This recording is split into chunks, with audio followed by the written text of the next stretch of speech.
Welcome to another time capsule.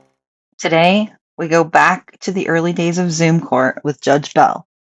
This is a 2-day divorce and custody trial that's absolutely dripping with toxicity. Allegations of DV, claims of infidelity, accusations of manipulation, control, and extreme parental alienation.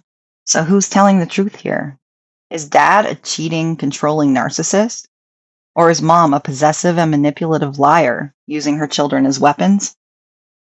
With 4 children, 3 different fathers, prior custody battles already in the background, and another father who is now fighting to stay involved in his children's lives. I'll admit I have some early assumptions, but assumptions aren't facts. And after hearing day 1, neither side comes out looking particularly pretty. What's already painfully clear, though, is that the real victims in all of this are the children caught in the middle. Because when adults turn family court into a battlefield, the damage doesn't just disappear when the hearing ends. And based on what we're about to see, these kids may be carrying the consequences of this chaos for the rest of their lives. As I mentioned, this is 2 days of intense litigation. So grab your snacks, hold on to your rage, and let the mudslinging begin. Let's get into it. The rule has been invoked. What that means is Mr. Nelson, Miss Nelson, looks like y'all are the only witnesses that we have here right now. But the rule is a situation where anybody that may testify as a witness in this case, they're not allowed to have any conversations with anyone about what's actually transpiring in this hearing or the testimony that's presented during this hearing. So, for example, if you have an aunt that's going to be testifying, you can't call her up at lunch today and say, "You're never going to believe what he said on the stand," or words that, anything about anything that happens during the testimony. If that happens, that witness will be prevented from testifying, and it creates all kinds of problems on the case. So just don't have any conversations like that. The lawyers are allowed to talk to the witnesses. You're allowed to talk to the witness. You just can't discuss anything that's happened during this hearing. Okay. Any questions about that, Mr. and Ms. Nelson? No, Your Honor.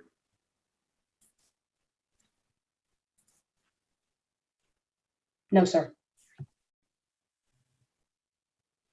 All right, I'm sorry, but it looks like I froze up there for a second. That's happened 2 days in a row. Let's hope that's not a common problem here.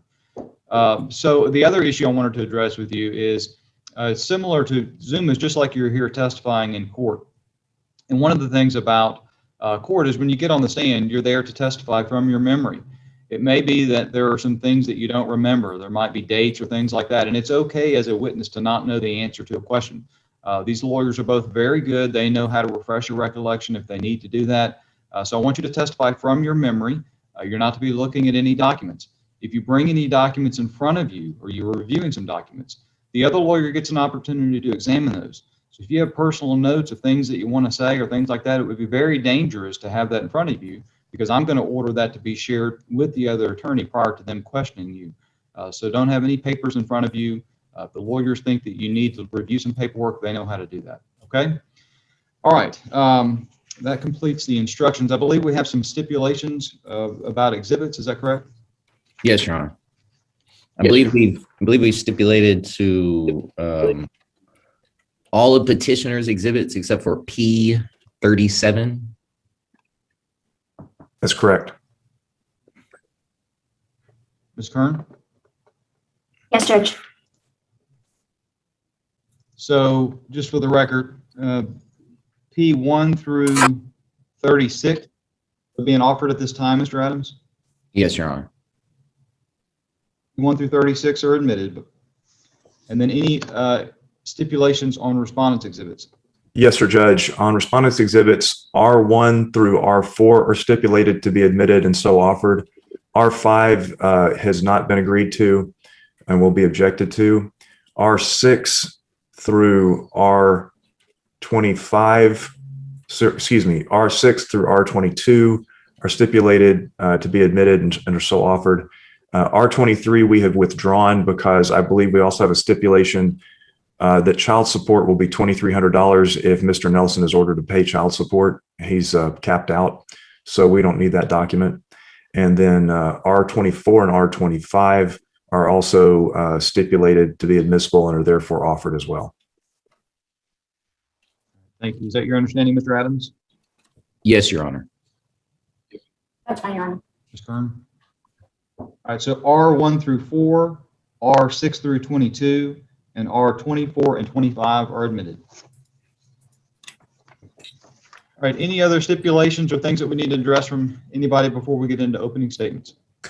Judge, the other side just a couple of days ago, on March 3rd, filed a designation of expert witnesses for I can't remember her name, unless it's Jennifer Harmon or Dr. Jennifer Harmon, somebody like that, to testify as an expert in this hearing today. And we have filed a motion to exclude that expert testimony. It looks like Mr. Adams has filed a response to it. I don't know when that came in. I haven't had a chance to see it, but we're opposed to her testifying and ready to give argument whenever you're ready. We're prepared to respond. I have not seen. I've not seen Mr. Adams' response yet. Let me see if I can pull that up real quick. And Mr. Adams, I'm sorry, what did you say? I just said we're ready to respond whenever you'd like us to, Your Honor.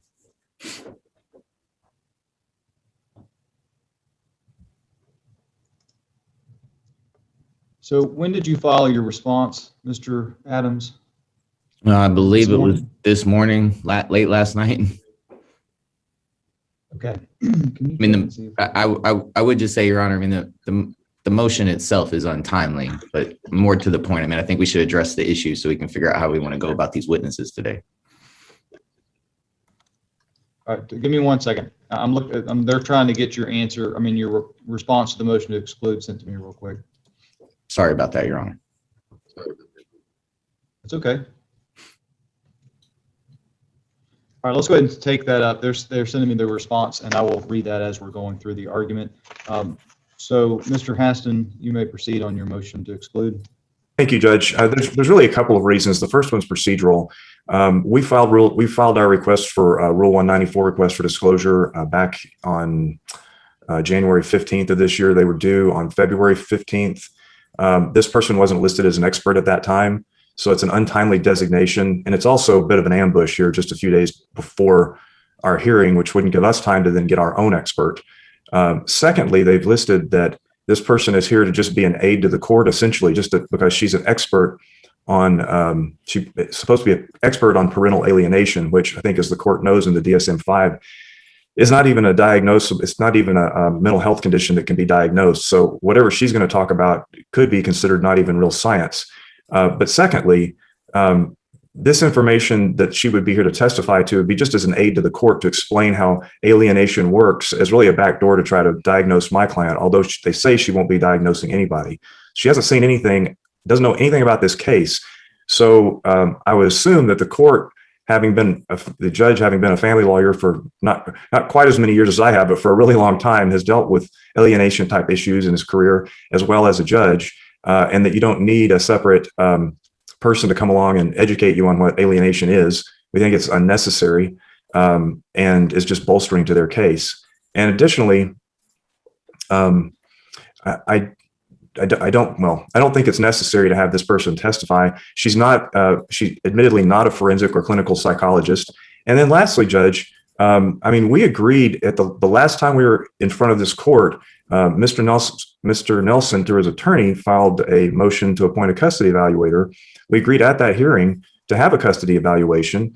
And then I didn't hear back from Mr. Adams again on who he wanted to use. So we don't have an order. That hasn't been started. We do have our amicus. She's done a great job of getting involved in this case.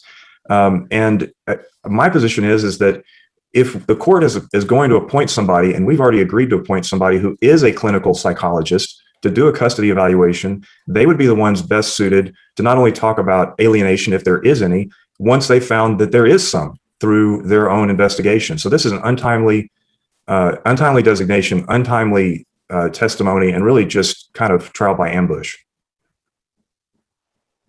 Okay, so if I understand you correctly, you're saying then this expert's never been designated in discovery? That's correct, Your Honor, until the 3rd of March. All right, Mr. Adams, response? Just to clarify, Your Honor, the expert was designated on the 3rd of March. As far as whether or not it's an ambush, Your Honor, it's not. The reality is Craig's correct. He requested 194s. They were due in February. In February, I didn't know that Dr. Harmon existed. I had met her. I didn't have an expert secured at that time. I was looking for one because I knew this trial was coming. I didn't confirm with Dr. Harmon that she was going to be available and what she was going to testify to until March 2nd. I put all those materials together and filed the designation the next day on March 3rd. I would like to point out to the court that this issue is very easily resolved about what the rule says. If we go to Texas Rule of Civil Procedure 195.2, the schedule of designating experts, it makes it very clear when we're supposed to do that. It says a party must designate experts by the later of the following 2 days, 30 days after the request is served, when responses are due, or with regard to all experts testifying for a party seeking affirmative relief, 90 days before the end of the discovery period. Since this is a family law case, I believe discovery ends 30 days before trial. And since we don't have a final trial setting yet, we can still timely designate experts.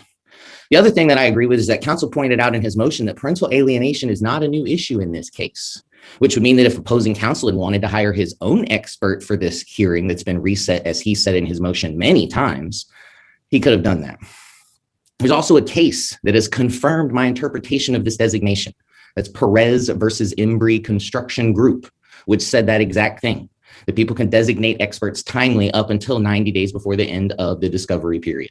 And as far as whether or not the testimony is needed or relevant, I'm sure that Craig is correct, Judge Bell, that you and Craig probably have a lot of experience seeing and diagnosing parental alienation. Be that as it may, it's my duty to put before the court the evidence and give it the assistance that it would need to notice what parental alienation is, to know what to do about it, and to understand the seriousness of the ramifications. Dr. Harmon is an expert at all of those things, and she can do that. And I would point out one more thing. The custody evaluator thing that Craig keeps talking about is just wrong, right? The last communication that was sent was my office, me specifically emailing Craig specifically, asking him for people he would like to recommend for custody evaluators. I haven't heard back from him. Dr. Harmon will also testify, if she's allowed to, that custody evaluators are woefully inadequate to diagnose parental alienation, and she'll tell us why, which is the reason why I wanted to bring her in today. I would also point out, Your Honor, this case has been going on for a very long time. Mr. Nelson has been trying desperately to get into a courtroom to fight for these children. I think it would really be unfair at this point to not at least bring Dr. Harmon in to hear what she has to say. And if Craig has a problem with some of that, I feel like he can handle that on cross-examination. Thank you. Ms. Kern, anything on the matter? Judge, I'm also going to object to the relevance of a parental alienation expert for the purposes of this temporary order hearing when we have not yet even begun the custody evaluation process. It may be something that becomes relevant on final, but for someone who is just going to testify in general about what parental alienation is, what it looks like, and how it's applicable to this case, Judge, I think that just basically puts us in a situation where we're trying to twist facts to support conclusions. I'm going to object to the relevance of it, and I believe that while it certainly, I do agree with Mr. Adams that this is not an untimely designation for purposes of final orders. I do believe that it's an untimely designation for the purposes of today's temporary orders hearing. I'm going to ask the court to strike the testimony of that witness, or exclude it, excuse me. There was an agreement by both sides to get a custody evaluator, and we just don't have one that's been picked? Is that the issue? That's correct, Judge.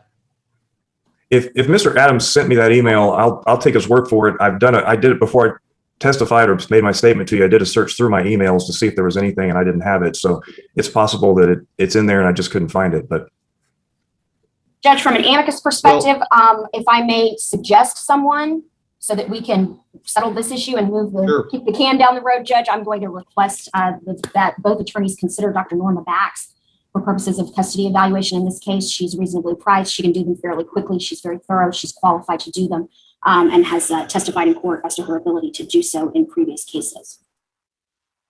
we have no objection.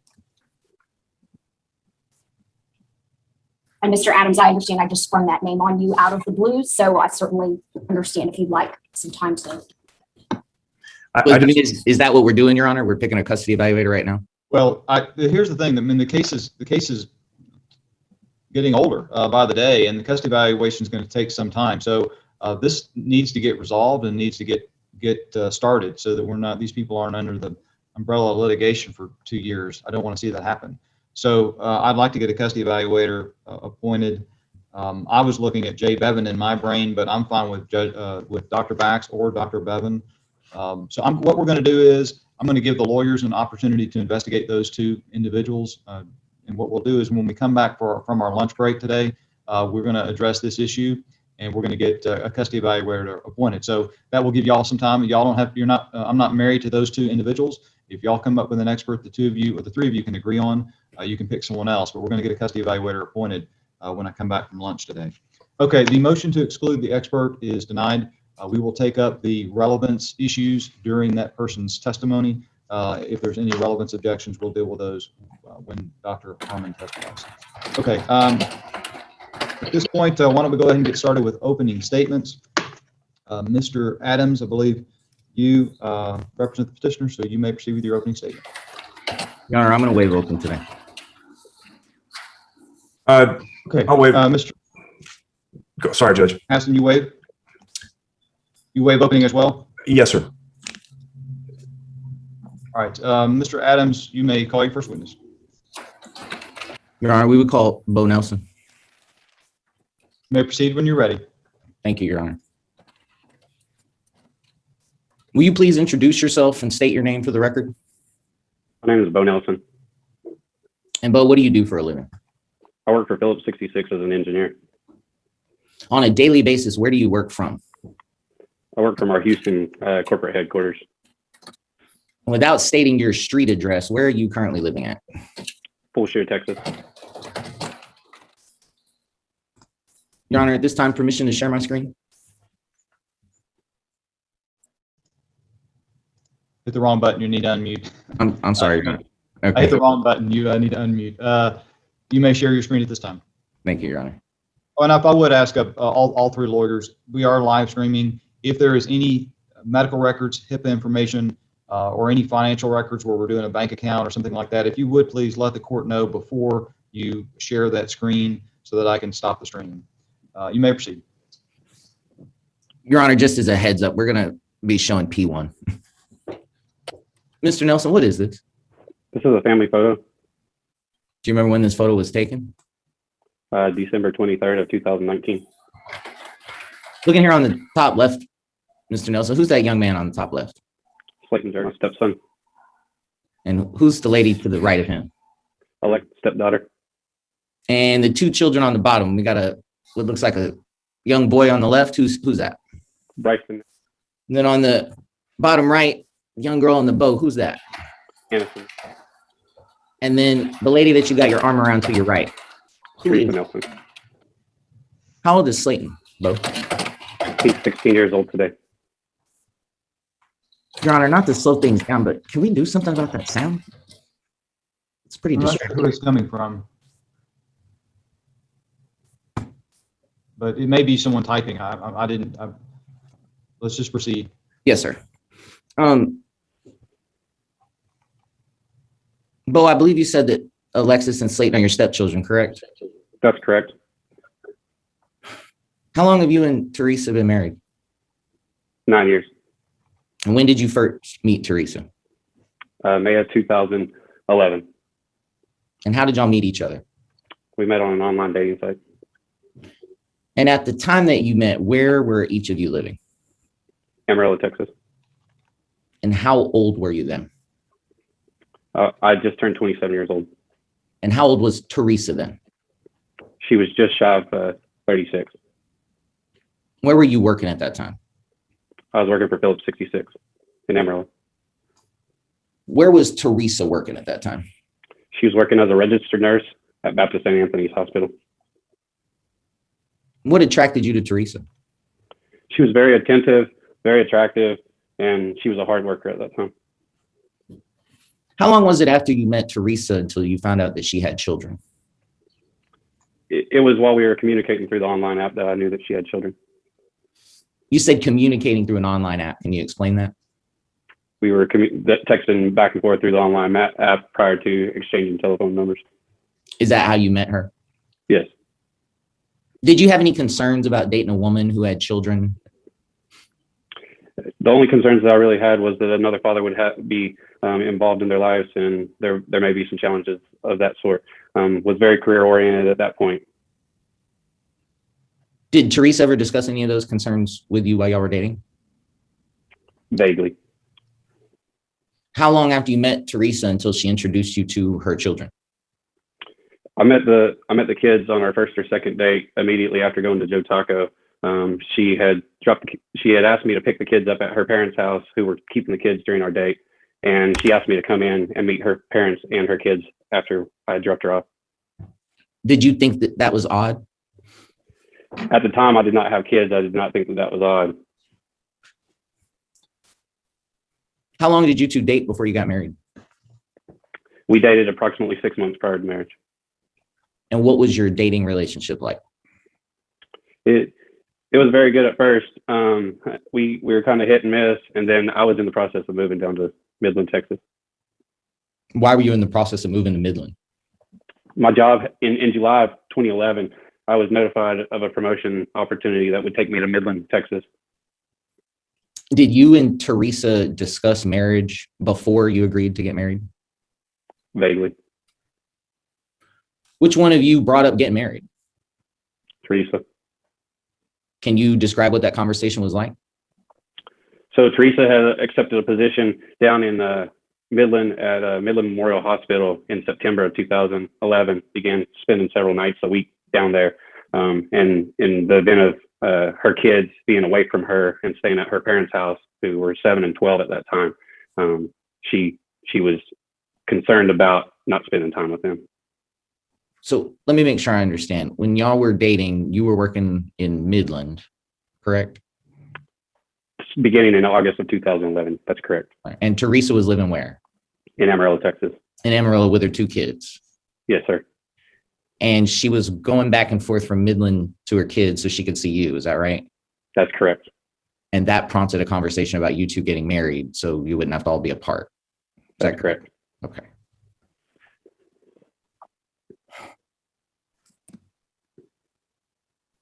Before you got married, what was your relationship like with Teresa's parents? Her mom was actually almost over the top. I got very engaged in their family early on in the summer, attending Slayton's baseball games, Alexis's plays, attended Shrek for Alexis, attended almost every baseball tournament that Slayton had. Also was going over to her house for family dinners on a regular basis. And we even went to Gaylord on a vacation in August of 2011. Teresa, Slayton, Alexis, and I. So you had a good relationship with her mom and parents during y'all's dating period? Yes, her mom specifically told me on multiple occasions, Teresa really needs a good guy and you could be a really great father figure for these kids. Do you remember exactly what day you and Teresa got married? December 17th, 2011. Your Honor, permission to share my screen? You may. Who's that young man, Bo? This is me at the age of 27. Where was the wedding at? South Lake Tahoe, California. Pretty picture. How many guests were at the wedding? Teresa and I were the only ones that attended the wedding. How'd y'all tell your family about it? After getting engaged shortly after November, we basically told our families each that we were going to elope and go off. We traveled out to we traveled out to Reno, Nevada, flew into Reno on December 16th, 2011, and then drove over to South Lake Tahoe and spent several days.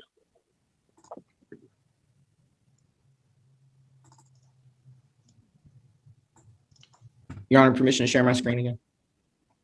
You may. Now, Mr. Nelson, looking back at our exhibit P1 one more time, looking at Slayton and Alexis, how old are they in this photo? Do you know? Alexis was just about to turn 21 and Slayton had just turned 15. But in the story we're talking about, when you and Teresa got married, do you remember how old the kids were then? Slayton was 7 and Alexis was 12. Before marriage, where you said that you were living in Midland and Teresa was living in Amarillo, correct? That's correct. And after marriage, who lived where? After Teresa and I got married on December 17th, the kids got out of school shortly after that for Christmas break. And Teresa and I moved the kids from Amarillo, Texas down to Midland to house with us. So Teresa and the kids moved to Midland. That's correct. And was there a particular reason you guys decided to move to Midland rather than you moving to Amarillo? My job was in Midland, Texas at that time.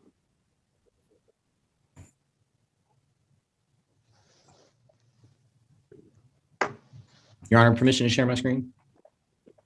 You may, and you may share your screen. Just to let me know, without leave of court, just let me know if it's a financial record or a medical record. Yes, Your Honor. Mr. Nelson, what is this? This is a timeline of events that has taken place since the beginning of our marriage. And did you create this document? Yes, sir. And you reviewed this document before this hearing, correct? Yes, sir. Now, looking at your timeline, Mr. Nelson, it says that December of 2012, wife moved back to Amarillo. Then it says that in January of 2013, husband moved back to Amarillo, Texas. Can you describe the reason for those moves? Yes, sir. So in December of 2012, while at the grocery store one afternoon, encountered a very attractive girl and had some extramarital relations with her that afternoon. Admitted that to Teresa. Teresa decided on December 31st of 2011 to decide to get into an argument with me. Police were actually called. Teresa, the kids ended up. Objection, Judge. Narrative answer. Same.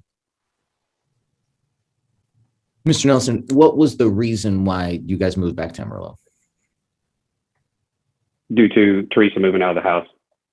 Okay. Why did Teresa move out of the house?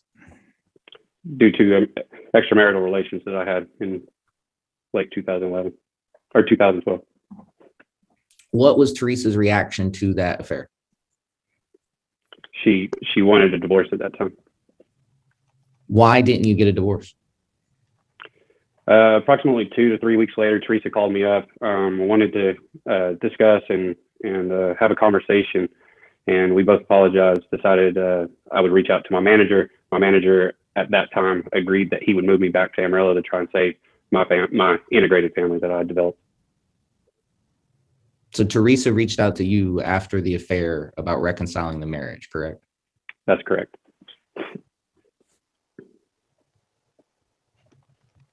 In those early years, when you're talking about moving back to Amarillo, was Teresa still working at that time? Yes, she still had a job at Midland Memorial Hospital, and then she also was bouncing back and forth on a temporary basis at Baptist St. Anthony's Hospital. In those early years of your marriage, before you guys had your own children, what was your relationship like with your stepchildren? I attended all the kids' events, even helped coach Slayton's baseball teams from time to time.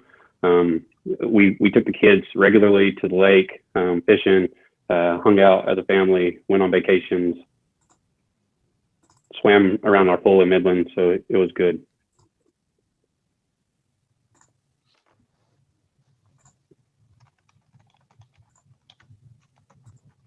But what is this? This is a picture of Alexis, Slayton, and I at the zoo. Remember what ages the kids are in this photo? This was actually in August of 2011, prior to us getting married at the Dallas Zoo. So this is a picture of you taking your stepkids out before you and Teresa were married. That's correct. What kind of relationship do you remember Alexis having in those early years when you first met her with her biological father? She did not have a relationship with her biological father. Do you know why that was? From what Teresa and her family told me, Objection, non-responsive. Same. her father was not in her life. The objection sustained. Wait for the next question. Mr. Nelson, do you know why Alexis's father wasn't in her life? He had relinquished his right. Objection, non-responsive. Sustained. The way he's asking it just calls for a yes or no response, Mr. Nelson. Do you know why? Mr. Yes. Nelson, why wasn't Alexis's dad involved in her life? He had relinquished his rights, according to her mom and Teresa. Why was that? There was an event that took place in Alexis's life where they claimed that he had molested her. So to your knowledge, there was an accusation that Alexis's biological father had sexually molested her, and that was the reason why he wasn't involved in her life. Is that correct? That is accurate. What kind of relationship did Slayton have with his biological dad when you first met him? Slayton's dad wanted to be involved as much as he could and as much as they would allow. Did you ever discuss Slayton's biological dad with Teresa? Yes. What were those discussions like? That he was an asshole. He cheated on her. He walked out, and that was the reason why Slayton didn't get to spend more time with him.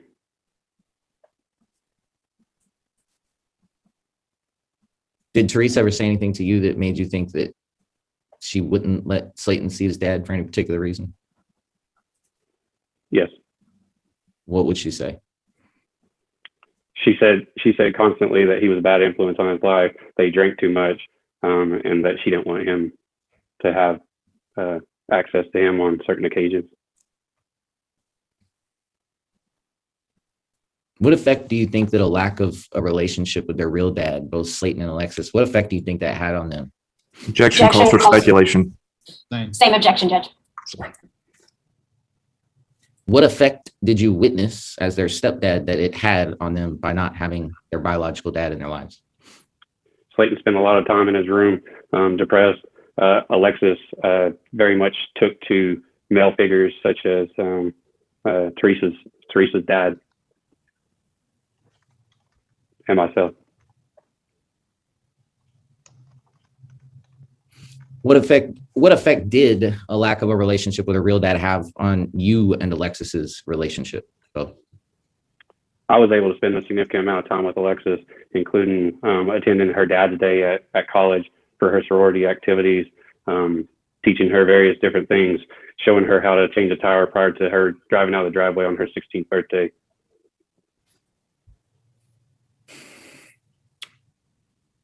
Well, if we could go back to your timeline for just a second.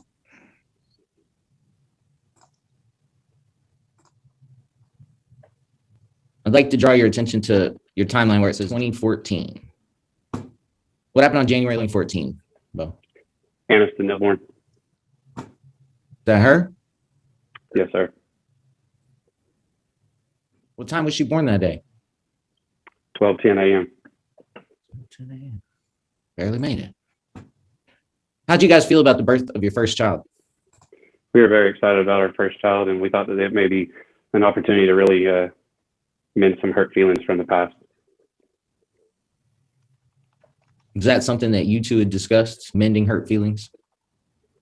Yes.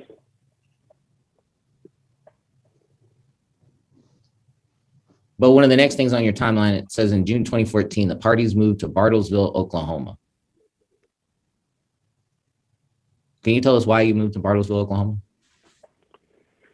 I was called in late May on an opportunity to take a promotion with Phillips 66 that would be moved to Bartlesville, Oklahoma. And at that time, where were you guys living? Amarillo, Texas.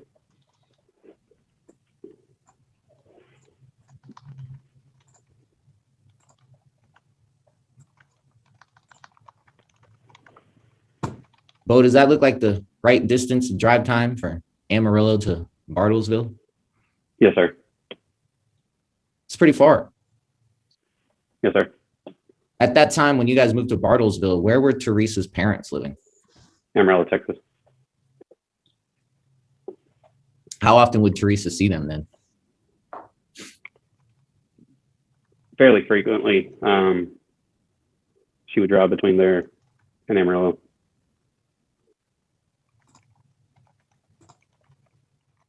Bo, why did Phillips 66 need you to transfer to Bartlesville? There was a business opportunity, and they provided me with a promotion that would better my family. At that time you moved to Bartlesville, Aniston would have been around 6 months old. You got 2 stepkids. Was that move hard on your family? Absolutely. Why was that move hard on your family? During that move, Teresa's ex-husband, Shad Jurgensen, decided to file a motion of custody exchange on us. The current divorce decree said 300-mile radius. And so that took us outside of that 300-mile radius. What happened as a result of that custody suit? She spent a significant amount of money, and he ran out of money and finally ended up giving up. And then he moved over to Tulsa, Oklahoma. So to your knowledge, the geographic restriction was lifted. Yes, Is that correct? yes, sir.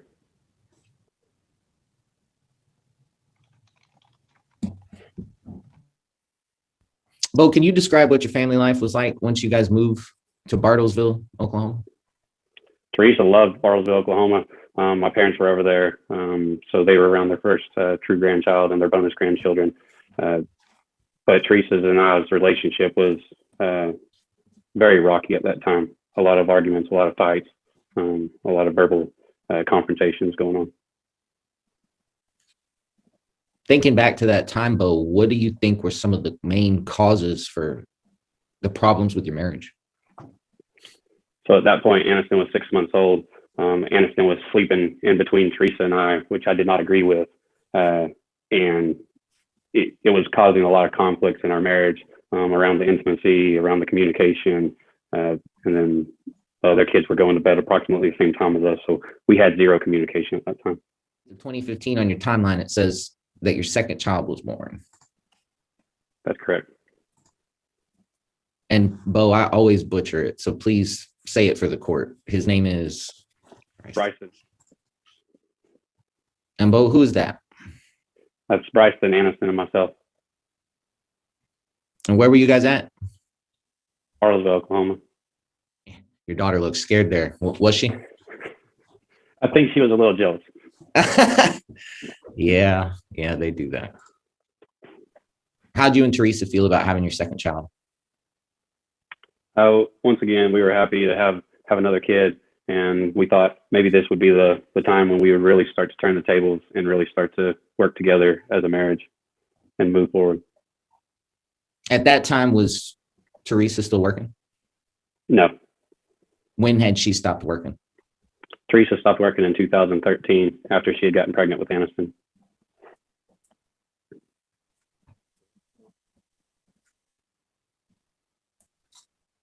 Let's go back to that for a second. When Teresa stopped working, what was the conversation like around that?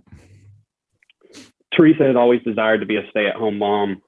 She had gone through multiple divorces, and throughout those divorces, she always had to return to work and be a single mom to provide for her family. So given the financial situation, she sought me to give her an opportunity to be a stay-at-home mom. Why do you think being a stay-at-home mom was so important to her? Because she really wants to be around her kids. She really loves her kids. She really cares for her kids and wants to be engaged in their lives. Bo, you mentioned earlier that you guys had some marital problems throughout these early years of your marriage. Were there ever times that you were verbally abusive towards Teresa? Yes. Can you give us an example of some of the verbal abuse that you've engaged in? Yeah. So, I mean, we've gone through I hate yous to you're a bitch to suck my dick. There's been a significant amount, and it started early in our marriage, and it was easier and easier as we moved forward throughout our marriage. What, if anything, would you do differently about some of that now? So really in 2017 is really when I turned the table on that. Section non-responsive. Mr. Nelson, what, if anything, would you do differently now about the way you spoke to your wife back then? I would absolutely change it. Were there ever times that Teresa was verbally abusive towards you? Yes. What were some of the things she would say? The one line that she consistently said is, "I hate you and I hope you go to hell." How did that make you feel? Very disrespected as a husband. Were there ever times that things got physical between the two of you? Yes. Can you describe some of those events where things became physical between the two of you? We would, push each other. I remember her scratching the back of my neck in 2011. That was the main reason for the police report that occurred, and them being removed from the house. There was instances where I would jump at her just to scare her. She almost spilt a pot of boiling water on herself. On one instance of that, I threw plates across the room, pans across the room, put holes through the wall. You mentioned earlier that there was an incident where the police came out. Can you describe that? Yeah, so that was the event after she found out that I cheated on her. We got into a pretty significant altercation. I don't recall all the specific details, but I remember her trying to get a hold of my phone, and she grabbed the back of my neck, and I was bleeding pretty significantly out of the back of my neck when the police arrived at the housing location. Was anyone arrested that day? No, sir. They just removed. When was the last time that you remember there being a physical altercation between you and Teresa?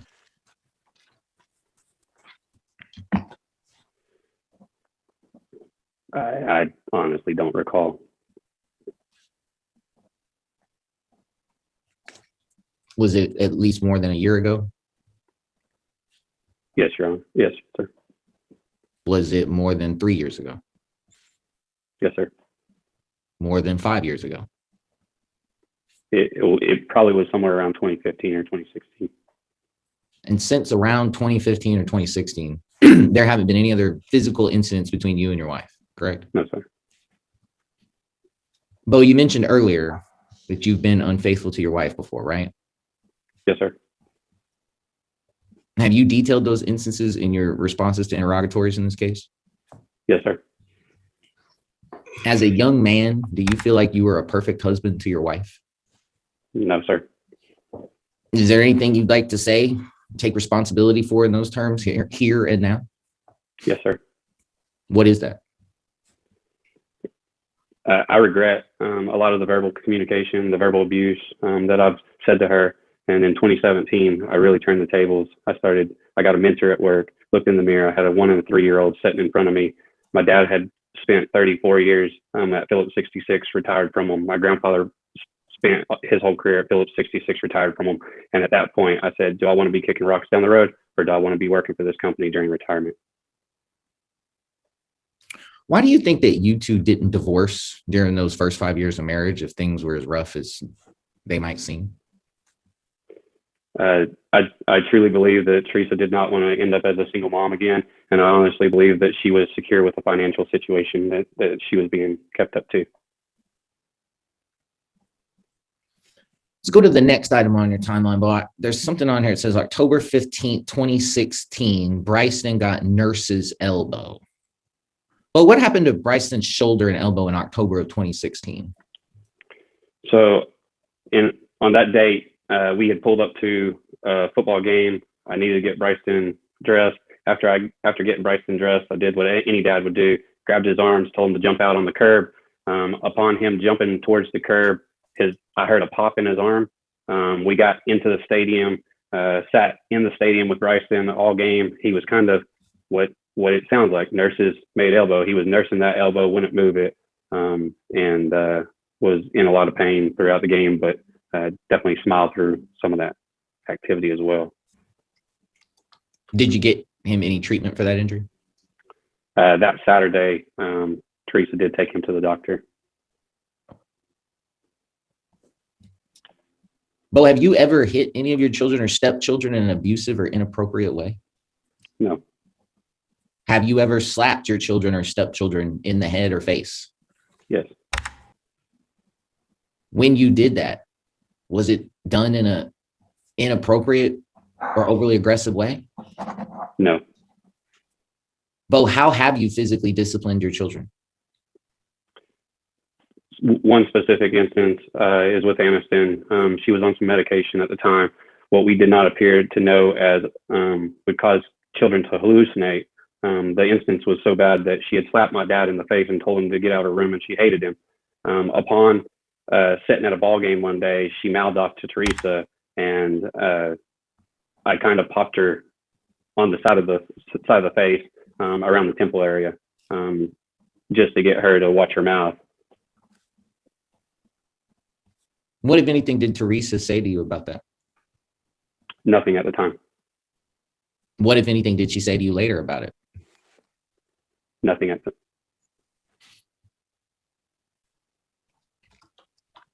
In 2016, how much time were you spending with your kids and stepkids doing dad stuff? Do you remember?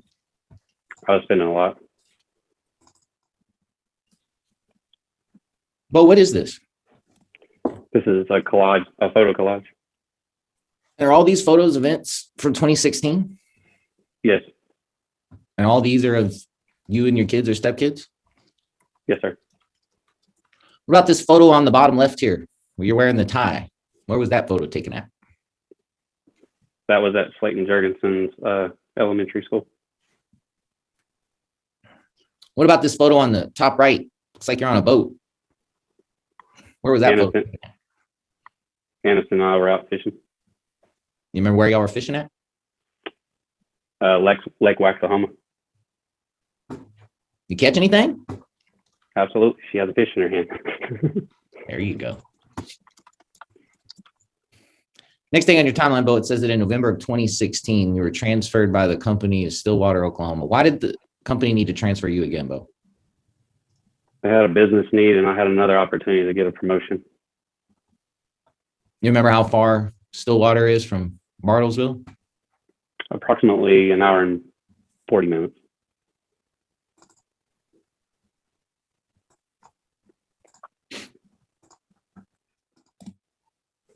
That look about right to you?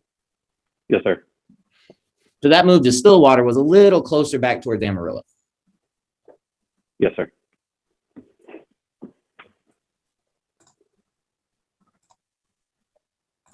Your timeline says that in May of 2017, the rest of the family moves to Stillwater, Oklahoma. Why did your family not move to Stillwater until May? Alexis Jurgensen was finishing up her senior year of high school in Bartlesville, Oklahoma.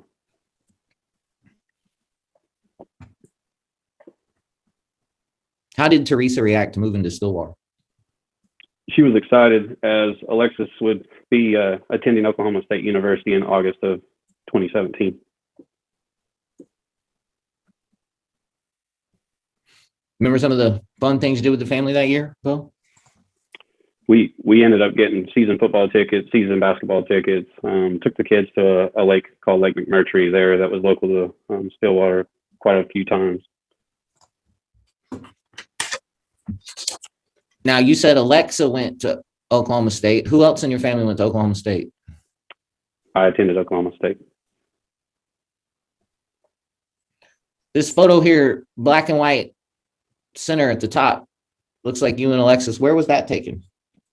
That was in front of the Kappa Delta sorority house on Dad's Day of 2017.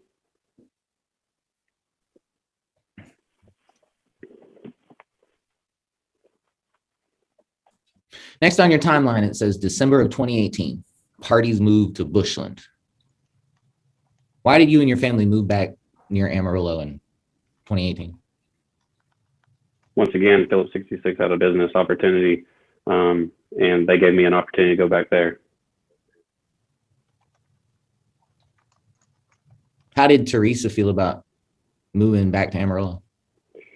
She was slightly sad as she would leave Alexis for her junior and senior year at Oklahoma State University and be a little bit further away from her, but she was very excited that she was going to be back closer to her mom and dad. How would you describe the relationship that Teresa has with her parents? Teresa talks to her mom daily on the telephone. Prior to the divorce filing, what kind of relationship did you have with Teresa's mom? Teresa's mom, Sherry Key, and I had a falling out many years ago, so we only talked on an as-needed basis, pretty much. What did you have a falling out about? Early on in the relationship, Sherry Key decided to tell me how I should run my finances, talk to me specifically around not spending money for the children and investing that money into 529 college accounts. She made specific statements around every kid should have student loans and we should be buying these kids clothes or shoes or doing other stuff.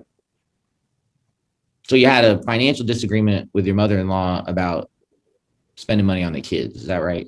Yes, sir. And things have never been the same since. Yes, sir. What, if any, impact do you feel like that Teresa's mom has had on your divorce? Objection calls for speculation. Sustain. What, if anything, has Teresa told you that would allow you to know that her mother has had an influence on your divorce? Teresa's mom witnessed against me at Randall County. How was your relationship with Aniston and Bryson at the time that you guys were living in Bushland? It was great. Aniston and Bryson were my mini-me's. They stayed out in the shop with me, played outside. They followed me around and wanted to be outside while Teresa spent a significant amount of time inside watching TV shows and sleeping. What was home life like for you guys when y'all moved back or were living in Bushland? Can you repeat that? What was home life like for you guys when you were living in Bushland? It was still hit and miss. We would have arguments here and there, but it would really occur about on a once a month basis. We had kind of figured out how to kind of walk around each other, not step on each other's toes. But when the arguments did occur, they did end up getting more verbal than what was necessary. Even after you guys moved to Bushland, were you still doing activities with the kids and stepkids? Yes.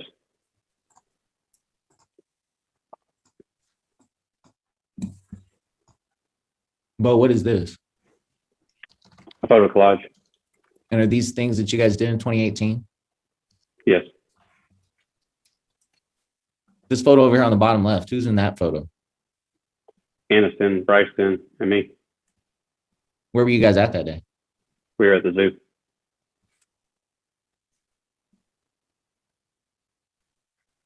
How about this photo here in the middle with the fish? Who caught that one? I did. The kids look excited.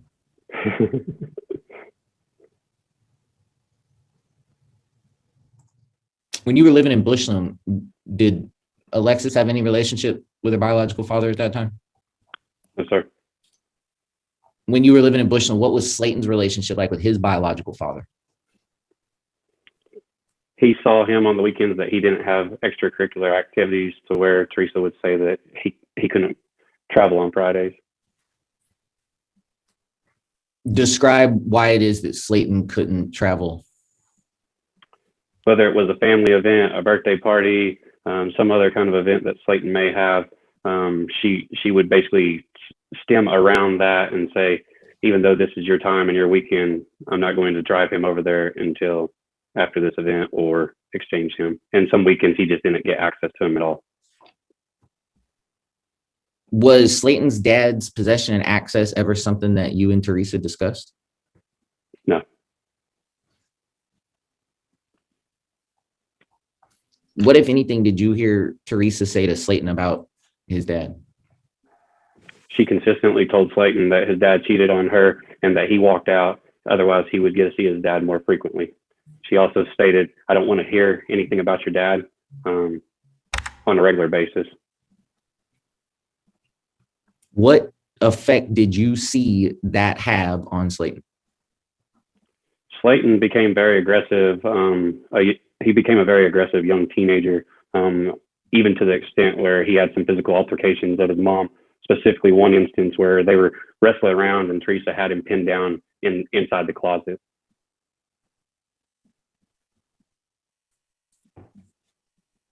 Bo, how did you learn that your time in Bushland was numbered? I received a call from general manager of midstream. What did the company need you to do in Houston? I've been working on a project, a mega pipeline project, since October of 2018, going back and forth to Houston a significant amount, almost on a weekly basis. That went through March of 2019, where we came into a dead period. During that dead period between March and June of 2019, I spent a significant amount of time at the house with my family in Bushland, Texas. In June of 2019, I was traveling weekly, going down to Houston. In August of 2019, the general manager really started putting a full court press on me to accept the position full time, seeing as how I'd almost spent a full year attending to the project, and it would take a significant amount of time to transition to somebody else. You were selected for that position because you were uniquely knew more about it than anybody else. Is that right? My significant amount of time in field operations, as well as in engineering, put me into a position to where I was greatly a valued asset on that project. What, if any, of your employee records have you produced in discovery of this case? I produced my performance review records. Have you ever been written up at work? Yes. For what? A racial slur in May of 2017. Is that the only time that you've been written up? No. What else were you written up for? There was another instance of an intern situation that was I had provided some feedback. The company had provided some previous feedback, and she took it the wrong way and ended up calling HR, saying that I didn't want her coming back to the company. To be clear, was there any allegation on her part that you had done or said anything sexual? No, sir. Have you ever received a poor performance review at work? No, sir. How many promotions have you received since you started working at Phillips 66? 5 promotions in 13 years. When was your last performance review? The conversation was held in February of 2021. Have you received the official marks from that yet? Yes, I received a promotion. Did you receive any negative marks? No, sir. So once you found out from Phillips 66 that they wanted you to move to Houston, what was the conversation like with Teresa about that? Teresa was upset as she did not want to leave her family in Amarillo. How did that situation resolve itself? In August of 2020, or August of 2019, she came to me and said that she had been praying and had really thought through things and said, you know, as the leader of the family, you should be the one that makes that decision for our family of what's best for our family.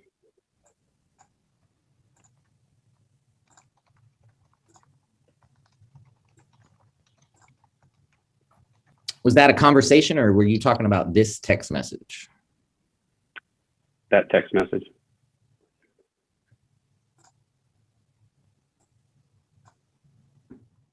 But why does your wife say in this text message that you're going to make the right decision?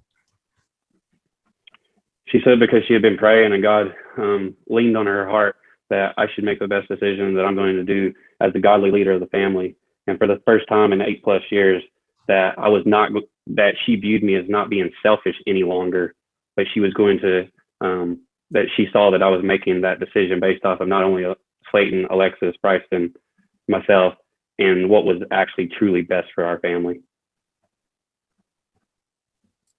Did you feel like this was a significant message from your wife? Had she said anything like this to you before? No, she'd always thought of me as a very selfish, self-centered person. And for the first time, I thought the self-reflection that began to take place in 2017 was really coming to light, that she was starting to see the changes that I was making in myself, for my kids, for her, for my stepkids, and really thought that this was going to be a leaf turner as we moved down to Fulshire, Texas.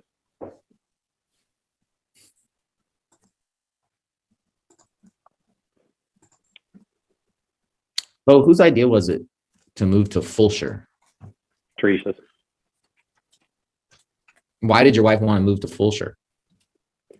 So Teresa grew up in Perryton, Texas. I grew up in Borger, Texas. We both grew up in small towns, and she always wanted our kids to be in a little bit smaller school. That was always her hesitancy. Moving to Houston, Texas, was going into a large 6A, 5A school.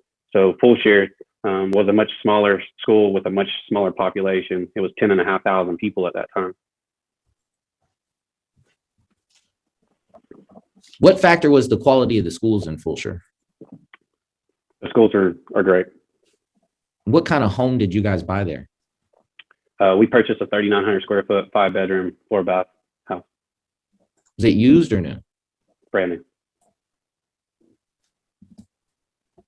Did you two select features in that home?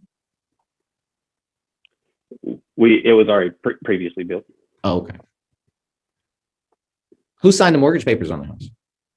Teresa and myself. Seems like a big investment, Bo. If Phillips 66 moves you again, why don't you think that'll happen? Houston. Objection calls for speculation. Sustained at this time. Bo, what if anything is Phillips 66 told you that would make you think that you won't be moved again? Objection hearsay. Sustained.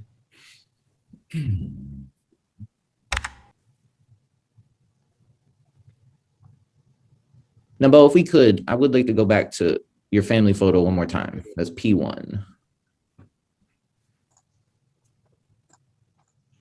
Now, just remind us one more time. When was this photo taken? December 23rd, 2019. When did you guys close on the house in Fulshire? December 21st of 2019. So this photo was taken just a few days after you guys bought the new house. Yes, sir.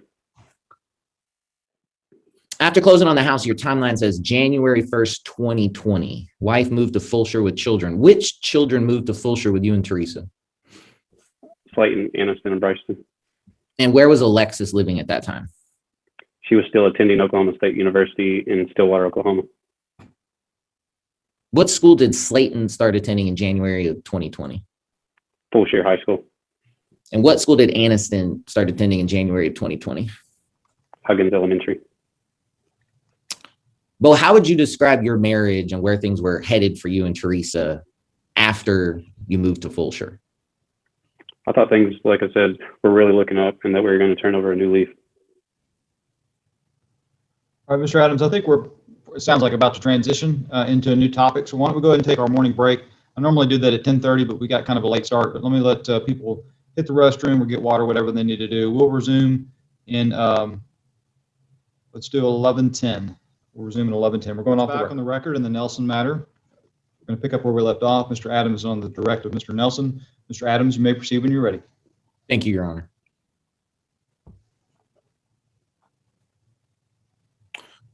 Bo, earlier we heard you testify regarding your involvement as a dad and a stepdad. What family activities were you a part of after moving to Fulshire?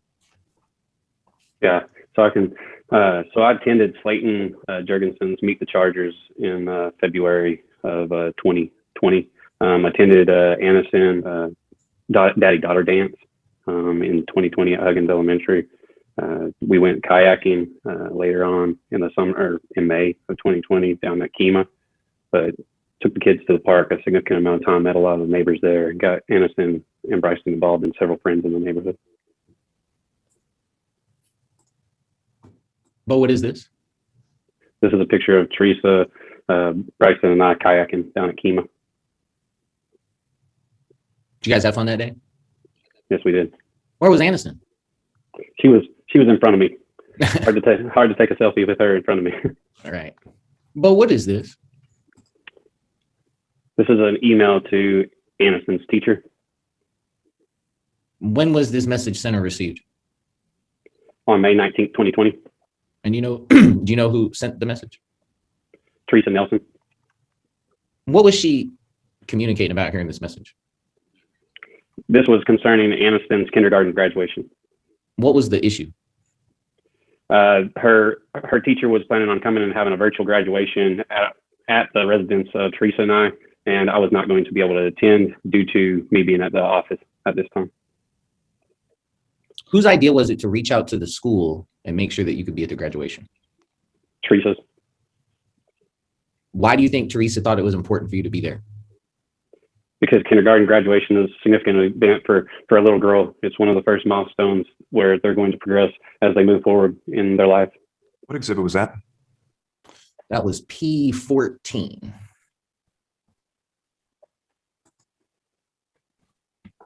Bo, why was it important for you to be at her graduation?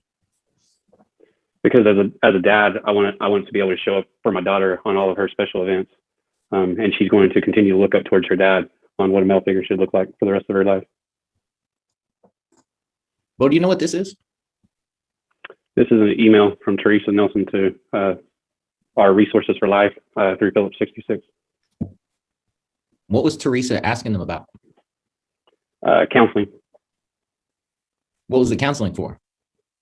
Marriage counseling. What day was this message sent or received? May 19th, 2020. So on the same day she emailed the principal about you being at graduation, she also emailed some marriage counselors. Is that correct? That's correct. Had you guys discussed seeing any marriage counselors at this time? Vaguely. Bo, next on your timeline, it says June 6, 2020, wife left for Amarillo and took the children.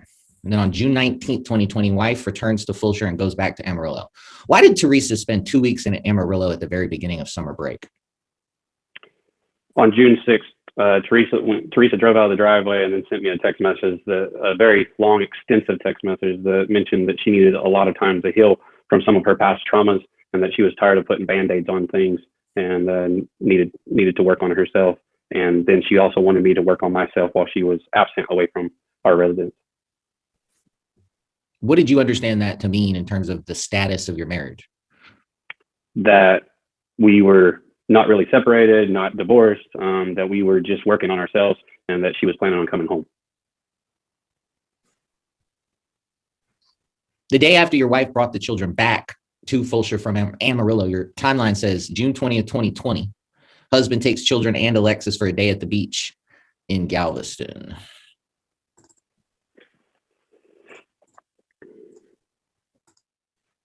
Does this look like beach day? Yes, sir. And it was you and Aniston and Bryston and Alexis, correct? That's correct. And how long did you guys stay down there? Approximately 4 to 6 hours. Was it a common thing that you might take the younger children and the stepkids to go do something without Teresa? Every now and again. Where was Slayton at? Slayton, I believe, was with his dad at this time for a portion of summer possession, which he rarely was able to get. Where was Teresa at the day you guys went to the beach? Teresa spent the day around the house. When I called her on our way back, she was actually napping and said that she had been resting all day long. There's an entry on your timeline for June 23rd, 2020. Husband and wife select granite for outdoor kitchen in Fulshire. What planning did you do with your wife regarding the outdoor kitchen? So we selected the outdoor granite. We selected the stone that was associated with that. In May of 2020, we made the decision to build a pool, and an outdoor kitchen was a piece of the overall outdoor patio, as well as a fire pit and the pool install. Let me back up for a second. You said the first conversation you guys had about installing a pool, putting in an outdoor kitchen was in May. Is that correct? That's when we made the decision to move forward with it. We had discussions previous to COVID occurring, and while COVID was occurring, we were unsure of what oil and gas was going to do. Of course, with Phillips 66's headquarters being stationed in Houston, Texas, I didn't know what that looked like for our corporate office, with the majority of us being staff employees versus field employees actually turning valves out in the field. There was potential layoffs in the works. So your future employment was something you guys talked about and considered before deciding that you wanted to move forward with home renovations. Is that right? Yes.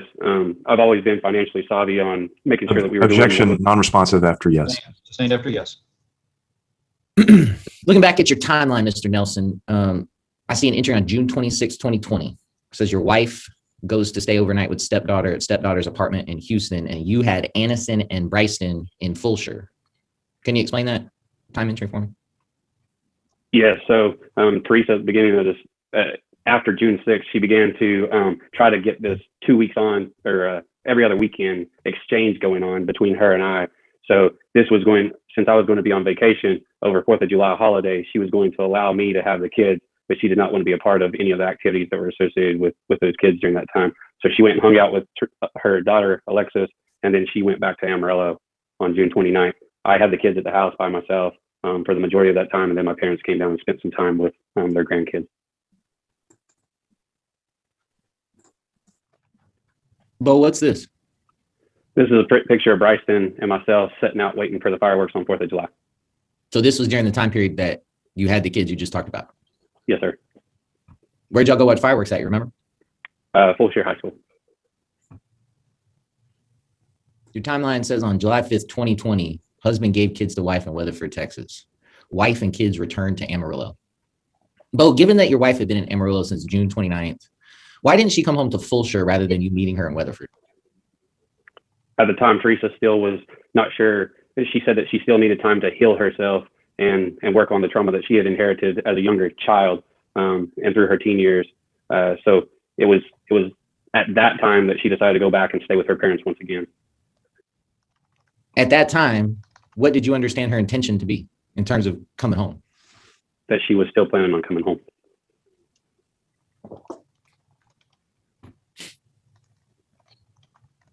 The next entry on the timeline is July 17th, 2020. It says the wife gave kids to husband in Burleson and that you and the kids go back to Fulshire. Have you driven Fulshire to Weatherford, to Burleson, to Amarillo before? Yes, sir. Bo, what is this?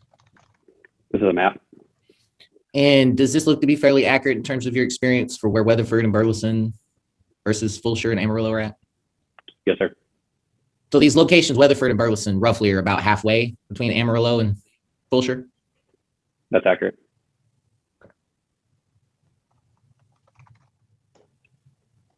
Once you start exchanging the kids with Teresa on multiple weekends in the middle of July, why do you think Teresa is continuing to stay in Amarillo at that point? Objection calls for speculation. Did you have any concerns in the middle of July, Bo, about what your wife's plan was for your marriage? Yes. What were those concerns? There was a text message sent on July 17th stating that her and her mom had discussed Aniston being enrolled in Crestview Elementary, which was the school that her mom works at in Canyon, Texas, and that may be the best situation for her due to the COVID situation that was occurring and Teresa wanting to take care of her dad during the surgery that was upcoming, as well as it made it sound like me that she was trying to gain residency in Randall County. Bo, is this the text message you were speaking of? Yes, Who's talking here at the top of this message? Teresa. Can you tell us just in summary, what is she saying here on this first page after she says that I didn't walk away? She repeatedly said this is not a separation. If that's the direction we ever decide to take, she said that she would clearly tell me that she wanted a divorce. And then if we go to page 4, you respond. Can you read us your response here? It says, wow, that seems very different than what I observed. I would love to be happy, healthy, turn a corner, and have our family back together. That's what the kids want as well. I felt very threatened as a dad when you begin discussing moving the kids to another school when I have provided 3 options. That you move back in and we try to work through things. We live separately in Fulshire, Katy area, or give it to the first 6 weeks as remote to manage your dad and then come back to the area and do one of the others. Yes, I was really looking forward to Florida until I felt I was losing the kids. They have had the most fun today, swimming, laughing, enjoying themselves. I can't tell you how many times they have said they want to be back down here and how much they like it down here.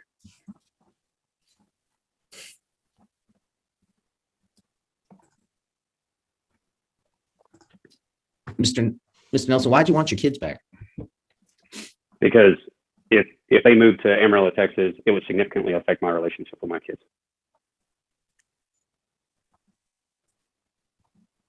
Oh, the next thing on your timeline says July 19th, 2020. It says aborted exchange in Burleson, Decatur. Wife returns to Fulshire and goes back to Amarillo 07/28/2020. Let me ask you this first. What was the conversation like between you and Teresa leading up to that July 19th exchange? As I stated previously, there was a text message on July 17th of her recommending that between her and her mom, they recommended that Aniston be enrolled in Crestview Elementary, a school that her mom is a first grade teacher at. And she said that she could get her into the best teacher at that school. At that time, I felt very threatened. And then when I tried to discuss that via telephone conversation on the way there on July 19th, after the kids had gone to sleep, she would not have that conversation with me. So I decided it was in my best interest to turn right back around and take the kids down and keep them in Fulshire. So if I understand you correctly, you're saying that you were supposed to exchange the kids in Burleson with Teresa, correct? Yes, sir. But you had a conversation with her before that where you became concerned about her enrolling the kids in Amarillo schools, correct? Yes, sir. I objected to it. And because of that, you then decided not to exchange the kids for fear that she would take them back to Amarillo and enroll them. Is that right? Yes, sir. Okay. So what happened to the children? You drove to Burleson, and then at some point, where'd y'all end up? I was here in the house. Teresa followed us back home. She came into the house. She stayed in the house that evening on July 19th. She continued to stay at the house through July 28th. Next on your timeline, it says July 24th, 2020. Husband and wife take trip to Florida. Bo, explain how you and your wife ended up in Florida, given everything we've heard. So Teresa and I had a conversation around the desire to potentially go and talk about our marriage, see if we couldn't reconcile some things, and see if we couldn't work things out and move forward with the marriage.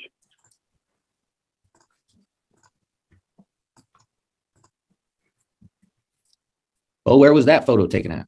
It's in Florida Bay, down in Alamorado, Florida. What were you guys doing that day? We went fishing. I'm going to ask you again, although I think I know the answer. Did you catch anything? Not with Teresa. She wanted to go back and lay in the pool, so we took her back, dropped her off. We went back out and caught a few fish.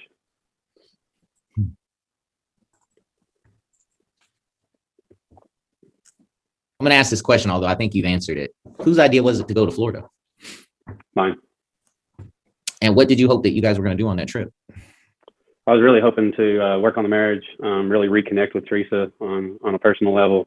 Teresa had a hysterectomy in February of 2020, and COVID had occurred. I'd spent a significant amount of time out of town for a project that was much needed to keep my job during the potential layoff situation.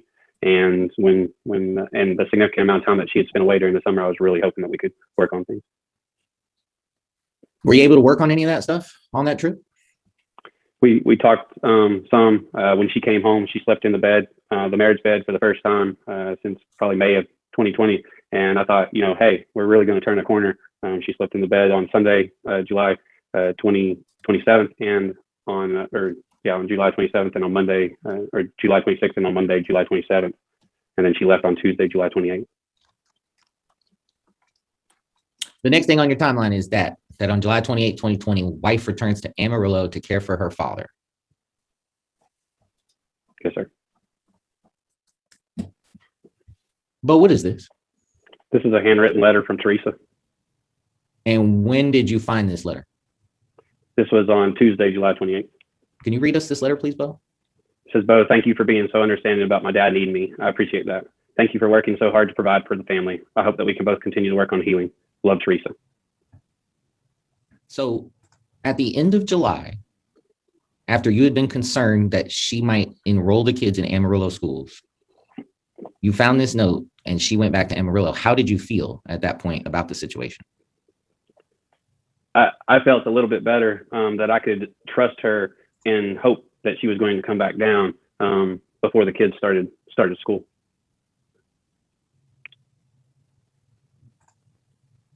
You weren't sure though, right? I was unsure. You didn't know. So on the next entry on your timeline, I believe is an August 2nd text message. Bo, what is this? This is a text message between Teresa and myself. Can you read us this first gray box? It says, I understand you're going to help your dad out with shoulder surgery for a couple of weeks, but now you're trying to progress it to 12 weeks of being up there. I don't agree with that. I would like to go to marriage counseling and work on the marriage. The kids need us both and need us in church. I wish you would consider all of that. And after that, how does Teresa respond? She says, I never said 12 weeks. What did she say was happening? And I don't mean specifically, but word for word. I mean, generally speaking, what was her argument as to why it wasn't an issue? Because there should have been no concern with the kids being enrolled virtually up there, and I shouldn't have to worry about the likelihood of her not coming back to full share.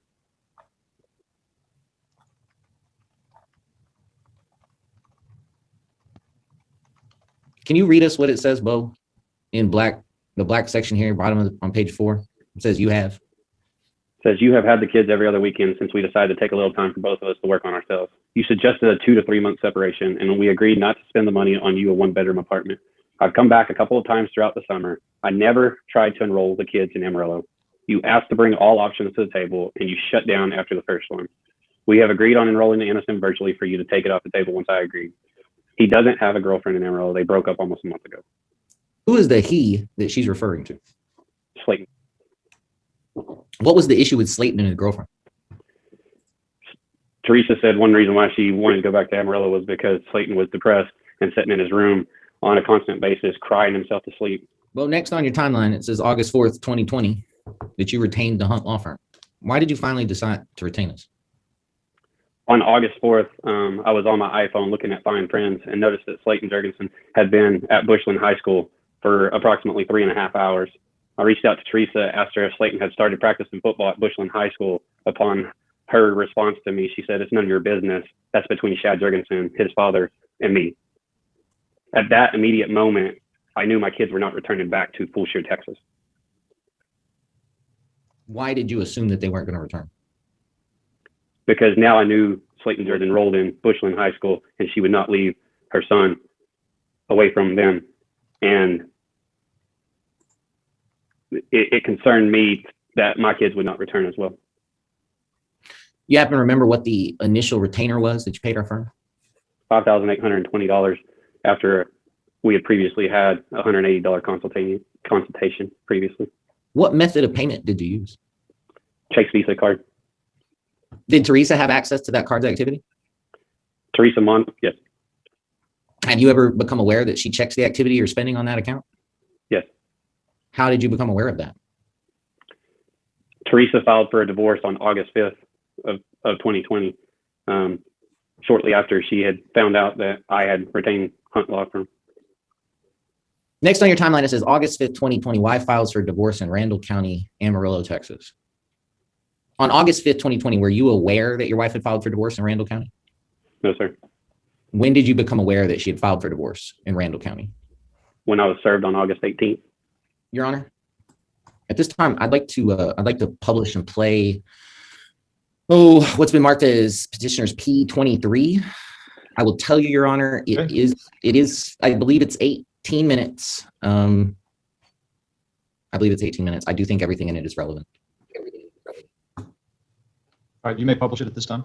Thank you, Your Honor.